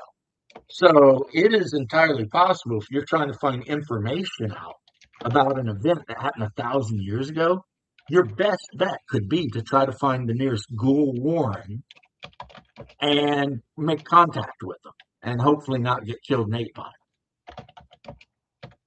So that's a thing. So yeah. But exactly though, what the set I get the 7 Jesus thing. Fourth comment. Oh God, your screen is so different than mine, but okay. We'll try. Let's try this because you're a bro. I'm going to give it a shot. I'm going to see if I can find this. Come on, don't be a douche. Be a dude. Don't be a dick. That's actually a reference to. Oh yeah, yeah. I see. If you want to know what Underboy is like, just look at Seven Geeses by Clark Ashton Smith. It is a great story, but my favorite story by him, still yet to this day, is probably The Doorway to Saturn. And like I was going to say, guys, you can look up and listen to on audiobook all of Clark Ashton Smith's Hyperborean Tales. And I think the whole thing's 6 hours. So you ain't got to listen all at once. You can listen to a story, go back, listen to another story, go back. And he goes into detail about, you know, stuff about Hyperborean. It's not a one-to-one because Jeffrey Talanian didn't switch a couple things up. But yeah. And for all of you, poor Vic just sitting here, Vic, for all of you AD&D guys that just can't get over yourselves, Chateau d'Amber was based on the story by Clark Ashton Smith. Okay. I'm just So working on my it's grimoire not listening to really, it was not ever really D&D. It was always Hyperborean. it. Actually, it's from another realm that he wrote about. He wrote about a couple of realms, but I'm yeah, just and working on the the. doorway to Mars, a priest of Sagwa and a inquisitor of Yonde go through a portal and they find themselves not Mars, they find themselves on Saturn. So they decide to like stop trying to kill each other because they're on Saturn, and they wander around and they run into the people who have no heads because their face is in the center of their chest. And they go through all this shit. You know what I mean? And it's just really interesting. It's interesting shit. And it's the way it is in Hyperborea. Your player characters, in theory, could use magic to journey from Hyperborea to Saturn. And under the clouds, Saturn is livable, barely. And it has its own menagerie of beasts and stuff, right? You can go to the moon. One of the, I think the Greek goddess Apollo's sister lives on one of the moons, and then the winds that circle the Hyperborean continent. That's where uh, the Greek god of the wind lives, uh, Borealis or whatever, I believe. And then you can worship Krimmer, who is 100% Crom, and he lives somewhere deep under, in that other realm. And just like in Conan, he doesn't answer prayers. He's kind of an asshole, honestly. Um, and then Oler and Ymir, the gods of frost and skiing and whatever, they live, I believe, on Vikland. There's like an island off the coast of Vikland. Vikland, see, it's your land. That has a gigantic frozen mountain on it, and supposedly they live on the top of that mountain. Now, that's all supposedly according to the myths and legends of the people that actually live there. Yeah, hey, that is a thing. I'm working on an adventure right now. I don't want to go into too much detail about it. It will be set in Comorium, and it has to do with the players are going to have to find, believe it or not, they're going to have to investigate a property exchange over the course of thousands of years to find out which property the buried thing they're looking for is currently under. Because of the way Comorum has been built in layers as it sinks into the swamp, they just keep building up. So, from the time of the Green Death, which killed 90% of humanity, there was a wizard who had a lot of powerful magical items, and he did have a place in Comorium, and now it's somewhere, maybe even below the current sewer level, but they don't know where, and they're going to have to try to figure it out. That could be like going to the library, trying to talk to the archivist, finding some ghouls, using magic. And then once they figure out where it is, they're going to have to figure out how to access it. And that ancient wizard tower, what remains of it, might be full of traps, weird monsters, God only knows what, demons, etc. All right. Shadow will know who this is, and if he doesn't, I feel bad for Shadow. Actually, you might know who that is, Vic. Uh, Anyone else it sort of looks like know a who that is? flame blade, but I don't know who it is. I'm going to give the guys in the audience a second to see if any of them have any thoughts before I spoil who it is.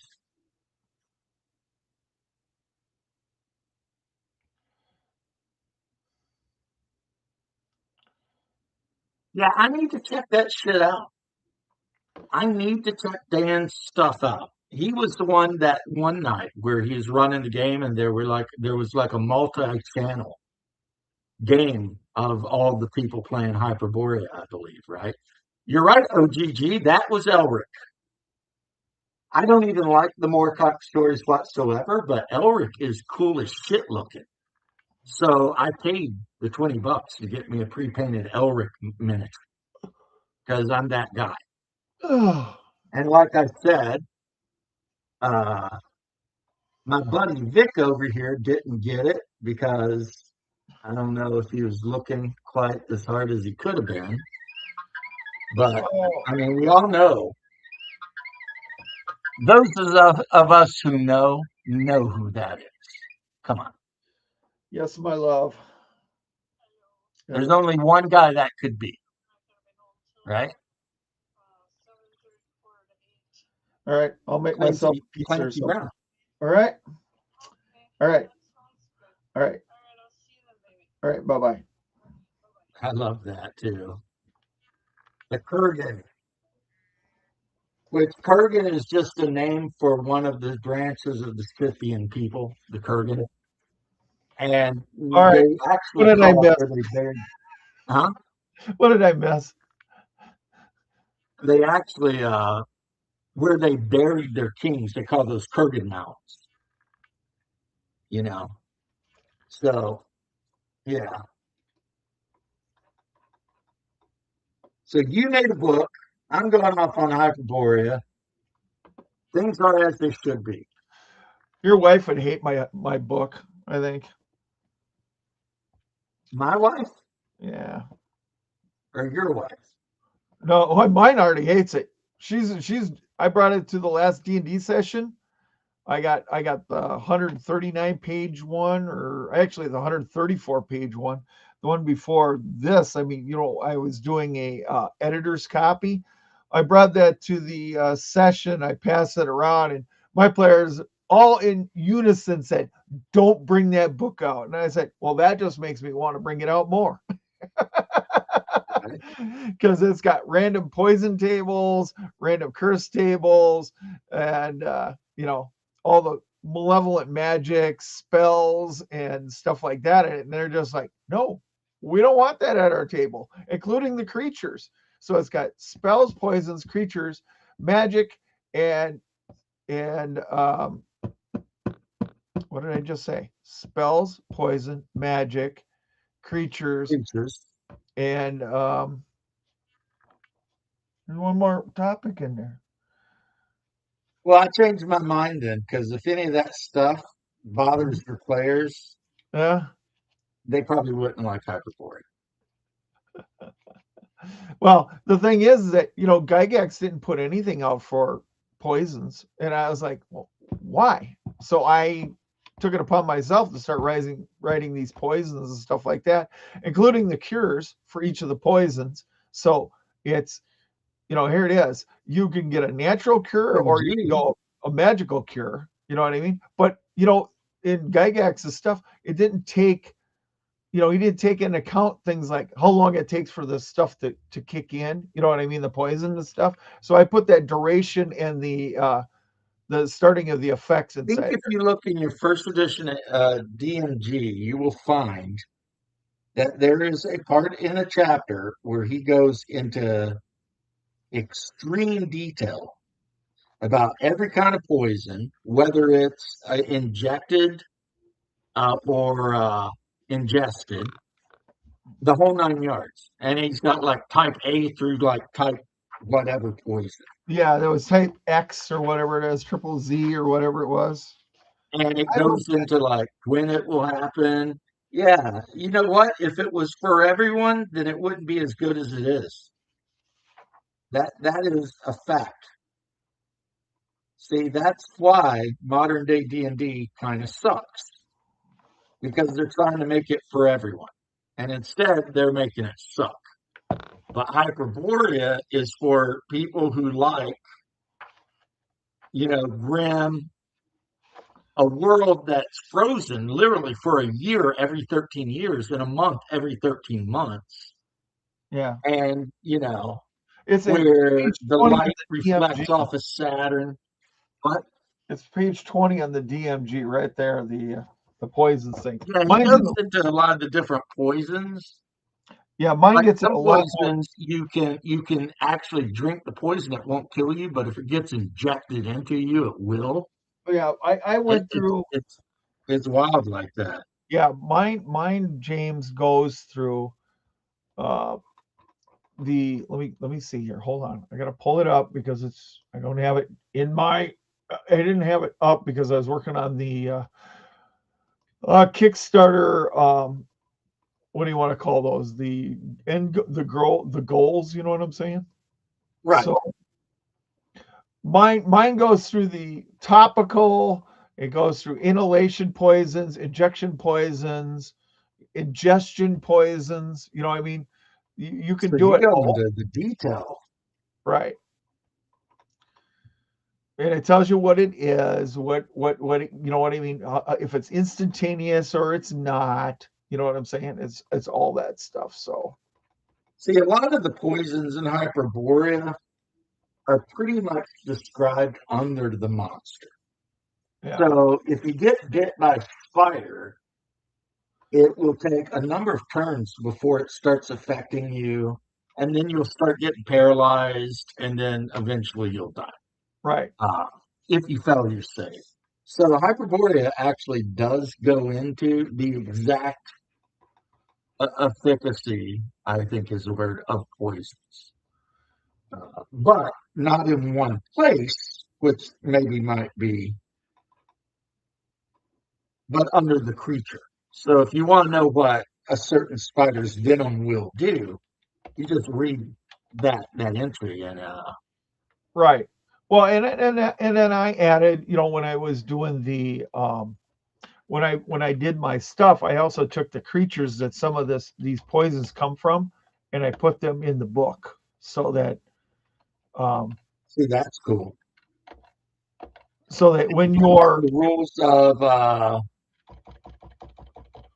can certain classes or not harvest these poisons. right, and I went through that too, where the skill that you have in like thieves and assassins and druids and stuff like that. There's a uh, it's a little harder for some of them to you know Right, get this stuff out of the and some of them you can't even do it because they're like cold-blooded creatures and stuff like that, or warm-blooded, and if you don't keep the poison at a certain temperature, you could lose it completely and not be able to use it. You know what I'm saying? So right.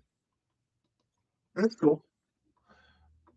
and then there's some of it's really hard to find. I mean, it's really rare or it's very rare, so that you're not going to find it just by walking out in the woods. You know what I'm saying? I mean, you're going Right. to have to actively go hunt the stuff down if you want to try to use it.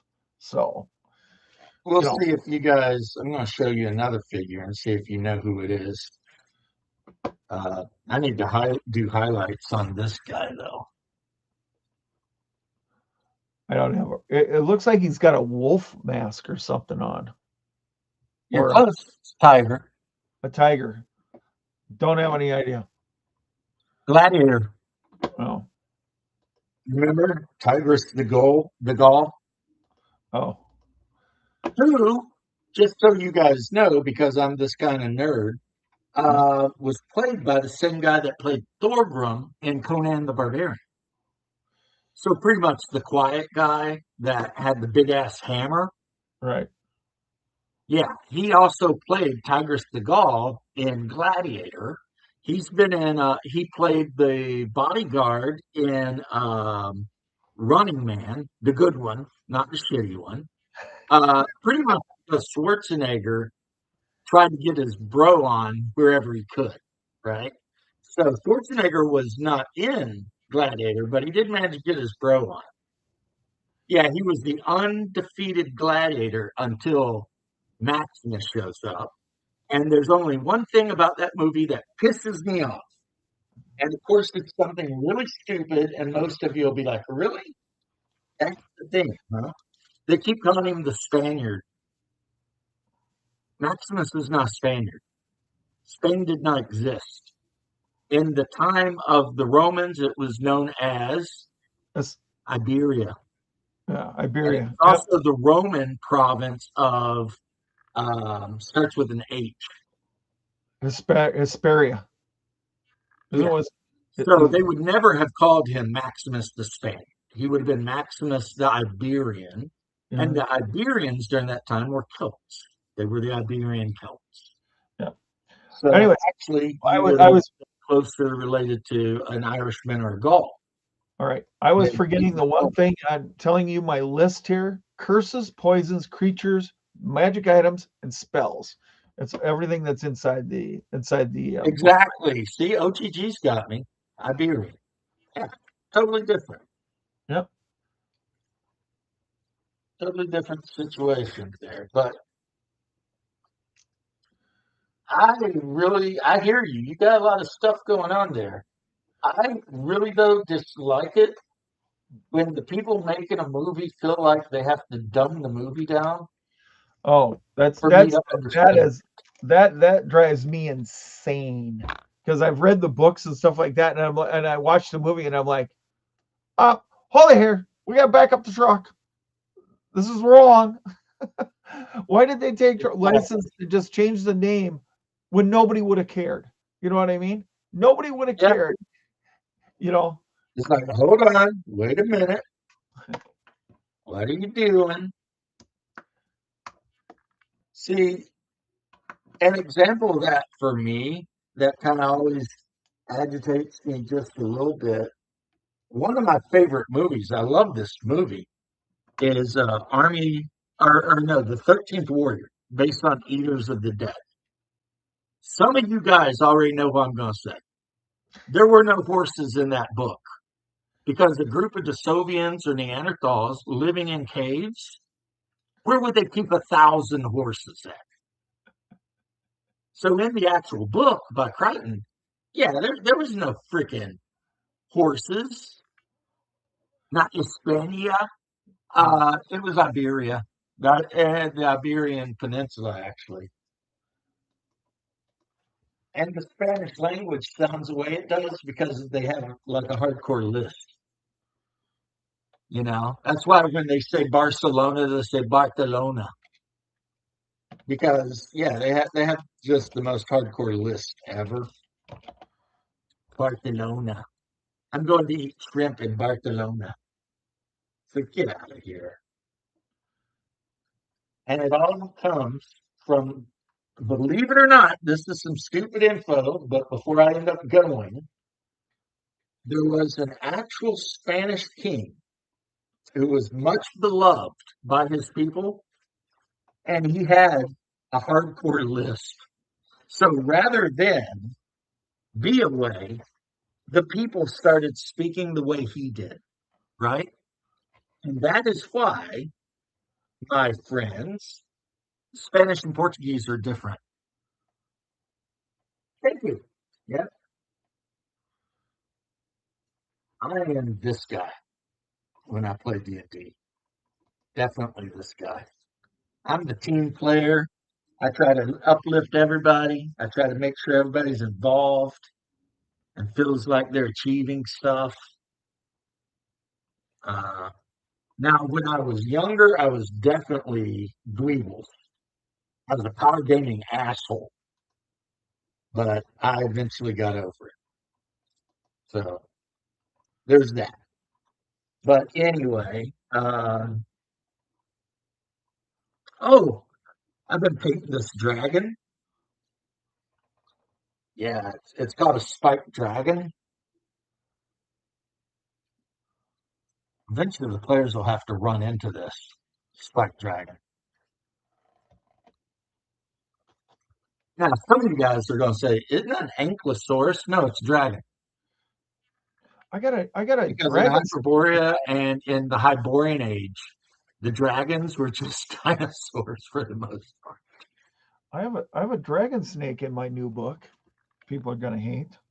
It's a Dragon? chameleon. It's a chameleon type snake, and it's about 30 feet long, and oh, drive you absolutely bonkers trying to find one.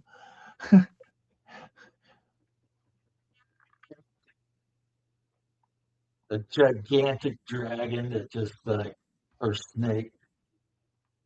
It just hangs out, and then like the players are like, "We're looking for a snake," and the snake's like, "I'm over here, y'all. I'm a snake.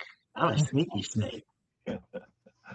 Dragastar. Yeah, no, I like to sometimes be obstinate and remind people that before like the 18th century, dinosaur didn't exist. When they dug up the bones, they just said it was a type of dragon. The fact that they felt the need to change it to dinosaur is kind of stupid because let's be honest, if we want to call it a dragon, then why don't we just call it a dragon? I mean, what? Who does it hurt to say that the T Rex is a type of dragon? It hurts no one. There's absolutely no reason not to just say, yeah, the T Rex is a dragon. We could classify all of the dinosaurs as just dragons. But the problem is, people, they wanted to differentiate between old legends of dragons and, the science. But, uh, yeah, the dragon's a way better name for it. I mean, terrible lizard versus dragon. Plus, terrible lizards are not mentioned in scripture anywhere, but dragons are. You know what I'm saying? So, yeah. So, who does it hurt to believe in Tartaria? There was Tartaria. 100%. The Russian Empire defeated them, the Tartar Empire and the Khazars. People who try to argue that the Khazars don't exist are idiots. There is actual written contemporary information from the time of the Tsars of their war with the Khazars and the Tartars and how they destroyed them all. The Rus did. So, yeah, I've heard people say that when you say, like when my dad and I were talking, he's from Russia, but he's Jewish as far as he knows. And I said, well, he's like, so technically, boy, I'm related to Moses. And I says, how do you know that? He said, well, because I'm Jewish. And I said, but what if you're a Khazar?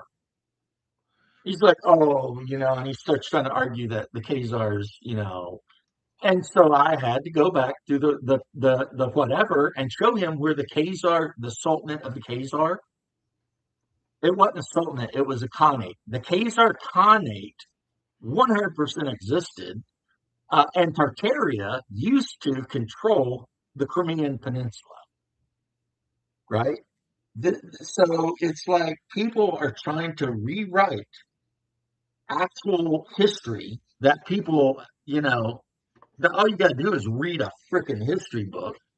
I mean, there were people alive at the time. It wasn't even that long ago. I think it was Ivan or was it Vladimir? Whoever it was, whichever Russian czar it was, he got sick and tired of the Tartars constantly raiding Russia. And he got a little bit sick and tired of the Khazars being even worse about it. So he rolled his armies down and he crushed them. And then, to make extra sure they were good and crushed with the Khazars, he emptied the empire out and he forced them into little stados, as they call it, in what is current day Belarus and Ukraine. And if you ever watch Fiddler on the Roof, Anatevka, which is in modern day Ukraine, right? A little town where everyone there is Jewish, except not one of them guys comes from the Holy Land. Not one. They were the descendants of the Khazars that got transplanted there because that's what the Tsar did after he destroyed their empire.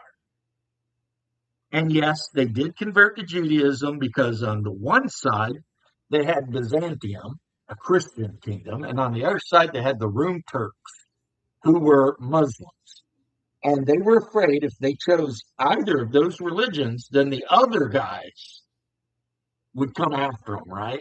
So they converted to Judaism, thinking that they'd be in the middle.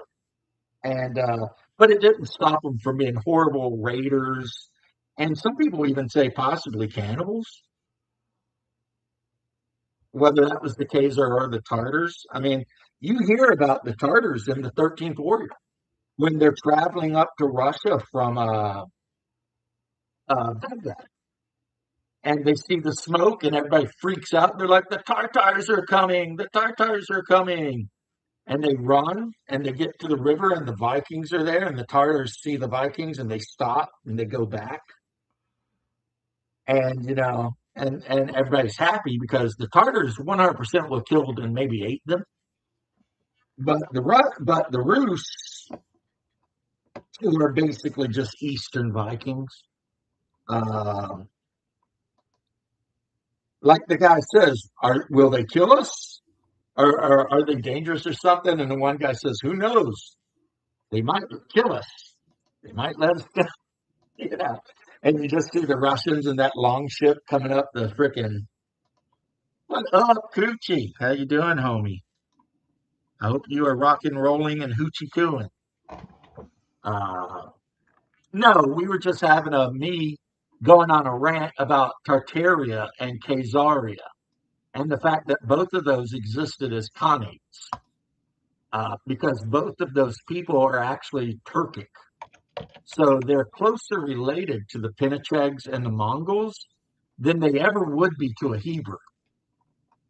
And this idea that all of these Eastern European Jewish people, like I said, my grandparents and my dad, are somehow related to the actual Hebrews of the Bible is ridiculous. It's just not true. And if you are into reading pretty dense literature, Solzhenitsyn wrote a whole book about 300 years as neighbors, where he goes into detail about how Russia crushed the Khazars and scattered them around little stables all over the frontier there. I mean, so Janet, how are you doing, hon? I am just about ready to wrap things up. People show up. I hate that. Poor Vic has been trying to tell me about the game he's created, and I've just been going off on every other thing. No, just the book, the grimoire, the A grimoire. grimoire of poison and evil shit to make your players want to poison your yoo-hoo.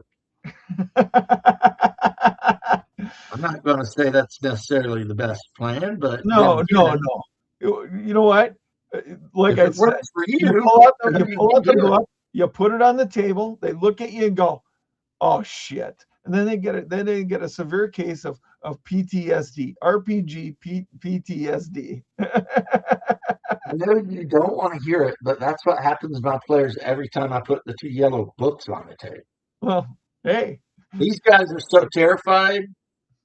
Oh, setting up for you? Yeah, it's Friday night. You're going to do the Friday night shit show. I almost always watch it. I it's the mean, head I'll on be the honest, swivel I don't thing. comment so much because I'm generally playing Conan. But I do listen to you, Janet. I do listen to you. It's I cool. only did tonight's show because Vic sent me a message and said, "Are you going to be up?" Mhm. I was deep into Conan. I was in the volcano land, building a house, fighting a bunch of Stygians, doing my shit. And then I thought, maybe I should stop staring at this freaking game for a little while and go interact with somebody.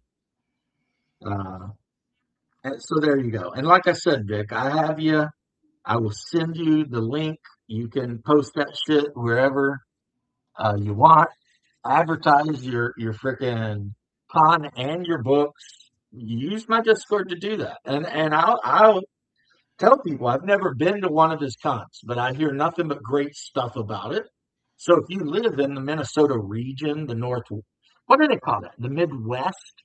Upper If you live in the Midwest. Midwest, then freaking go hang out with Vic and all of those old fucks that used to play Bronstein back in the day.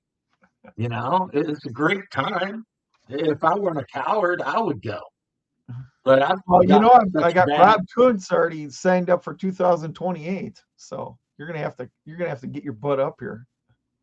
I have such a severe case of agoraphobia. It's hard for my wife to get me to go to Aldi's. I hate. I don't, and I'm not saying it's a mental disorder. I just really, really hate leaving my house. Well, she's gonna have to pop some gummies in you or something. Something, right?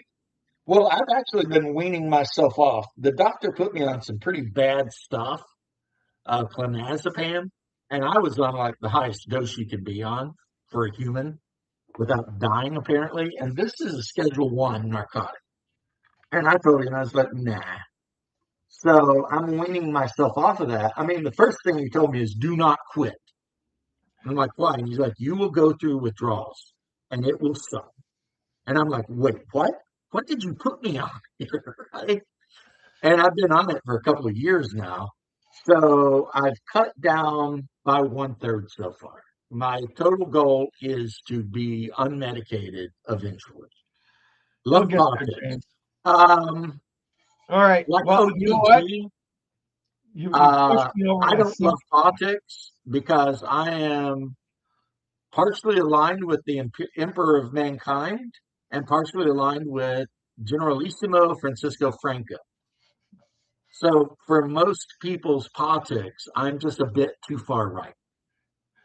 And I will tell you this a million times, having studied the Spanish War, the Spanish Civil War, Franco was 100% correct. The people they want to talk about, the Republicans and shit he was fighting against, were destroying Catholic churches. They literally put on a fake trial for Jesus Christ and then shot a statue of him. They were atheistic, anti God, communists. And somehow in the modern day, they try to act like Franco was the bad guy. And Franco was actually the leader of his group, the Carlists, who were royalists. They wanted the king. And then the other group that was the hardcore Catholics. So it was the very religious conservatives, the people who wanted the king to rule Spain, and then the militarists versus the anarchists, the communists, and the atheists. Now, I don't know. Some people might have a different opinion about who the good guys are there, but my opinion is 100% the people who don't want to shoot statues of Jesus. I mean, so yeah, and Franco saved Spain in the 50s and 60s with his reforms. He actually made Spain way richer than it had ever been since they ruled South America and Mexico. And before he died, he reinstated the King of Spain. But then now they effed up again, and look at them. They're being invaded by 60,000 North Africans. They've already gave 500,000 North Africans citizenship. And since Spain's part of the EU, that means those North Africans can now travel to anywhere in the EU because Spain. All right. I'm So gonna fuck go. Spain. Go find myself some food. Everybody, go buy my Grimoire and Kickstarter. The Yeah, go Maleficent. buy this freaking thing if you got the money. Support a bro. Yeah. And I will talk I'm to you. taking off too, guys. All right. I will see you later, big man. All right. Yeah, yeah, yeah, All right. definitely. And I'm yeah, gonna. OTG, you and me must be brothers from another mother, man. But I just share as much of the truth as I can, no matter what side it is. Criminals are criminals. I agree.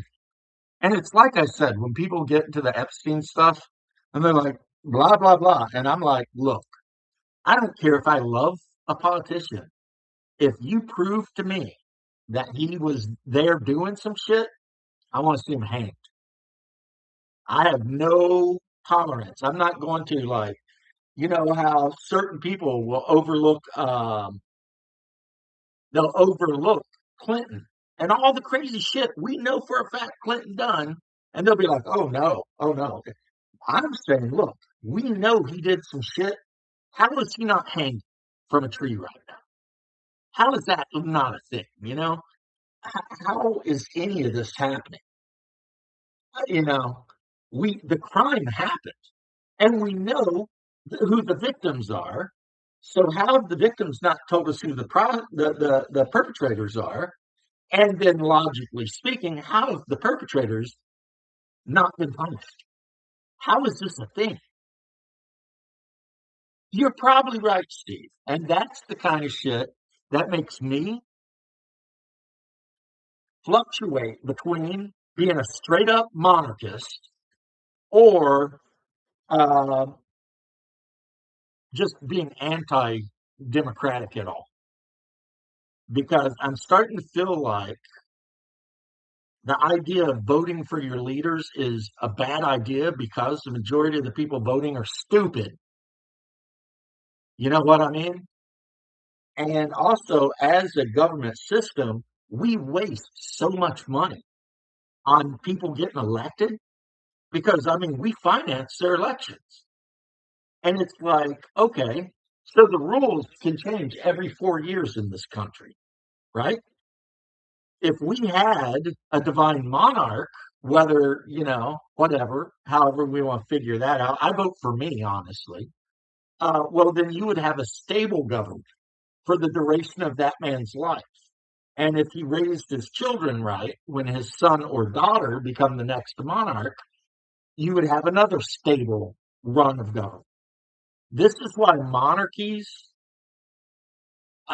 traditionally, historically, monarchies and the countries ruled by monarchies have survived hundreds and hundreds and hundreds of years, whereas democracies always fell quick, always.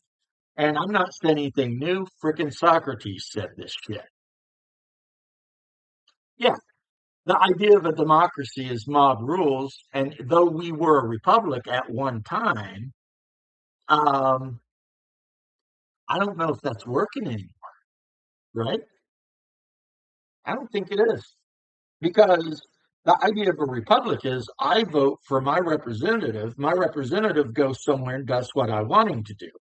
But what happens when the guy you vote for doesn't do what you want him to do ever, right? He talks a bunch of shit and promises you everything in the world, and as soon as he gets to DC, he does what he wants to do. At which point it's like, why even have elections? The people you send to Washington are not representing you. You would be better off having a duke that still doesn't answer to you, but at least you could send in grievances and maybe he'd listen. Right, right. We are in a situation where we will not vote our way out of this. It's too late. It is too late. It's been too late since Eisenhower, maybe even before.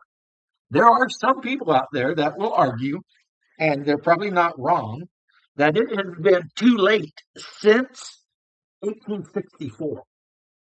Like, as soon as the Confederacy was defeated, it was too late because that's when the federal government decided to award to itself a huge amount of centralized powers that it wasn't supposed to have.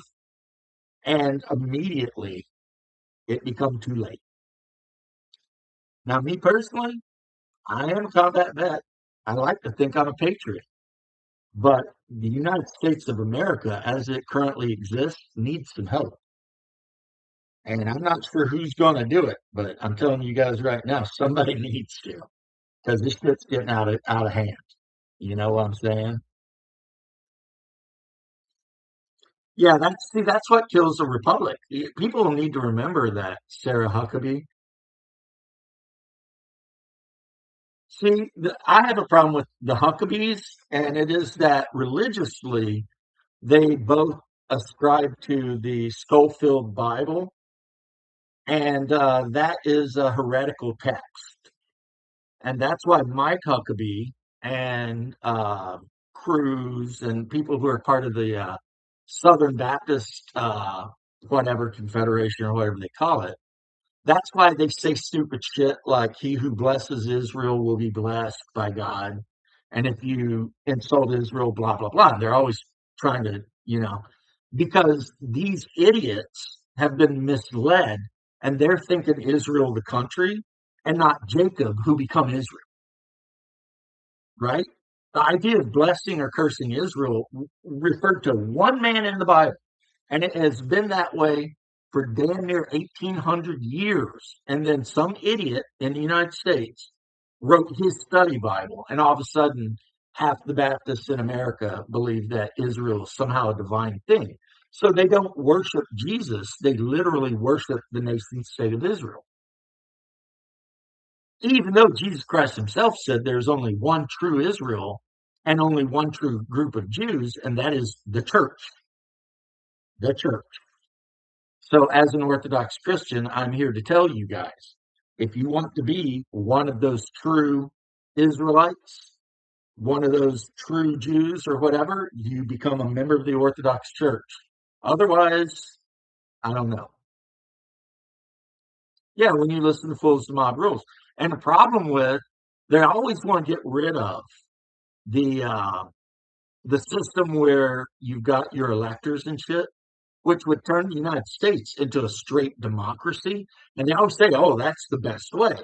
But that means that literally 50.5% of the population can tell 49.5% of the population exactly how to live their lives at all times, right? And then what happens if, let's say we'll round it, 51% of the population decides they want to become communists, they want to take all your shit, they want to enslave anybody they don't want. Just insert whatever evil shit you want to think of, right? Under a true democracy, that's exactly what they do because they can, because they won the vote. And all you need is one demigod, one guy charismatic enough to get 51% of the people to follow along with his bullshit. And you either got a tyranny like Soviet Russia or straight up civil war like Yugoslavia when Tito died. And I think the United States is heading towards the Yugoslavian route, actually. Uh, and I don't know, Janet, you think about that if you want.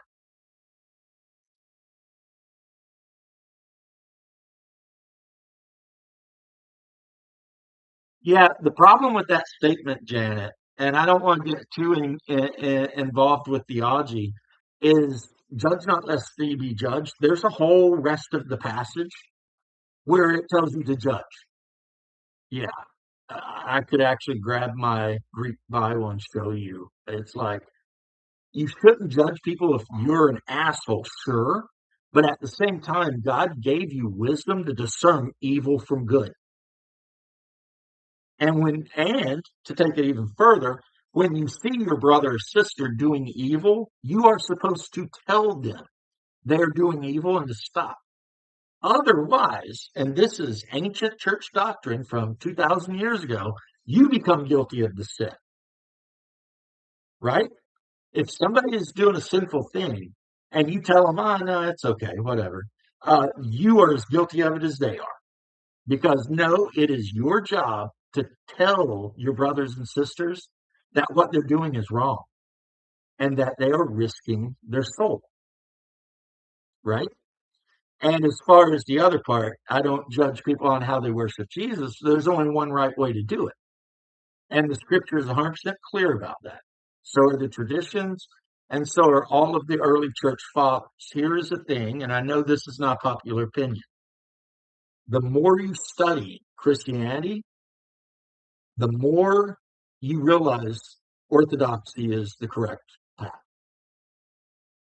At the end of knowledge is orthodoxy every time. That's why, like Father Spiridoc, who does a YouTube channel, he started out as like Church of England, and then Bishop Keramiakos Ware started out as a Roman Catholic.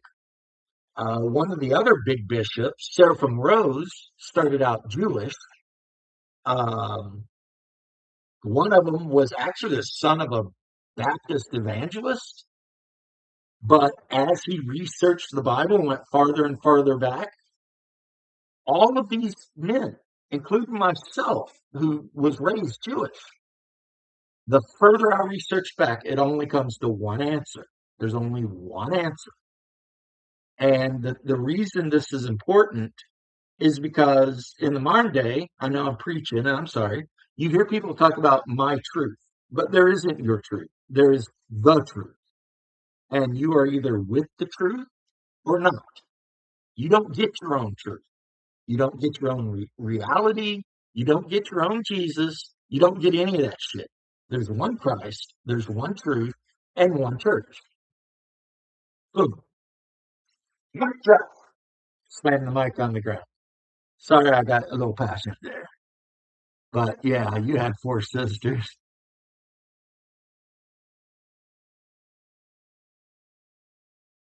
Right, right, right.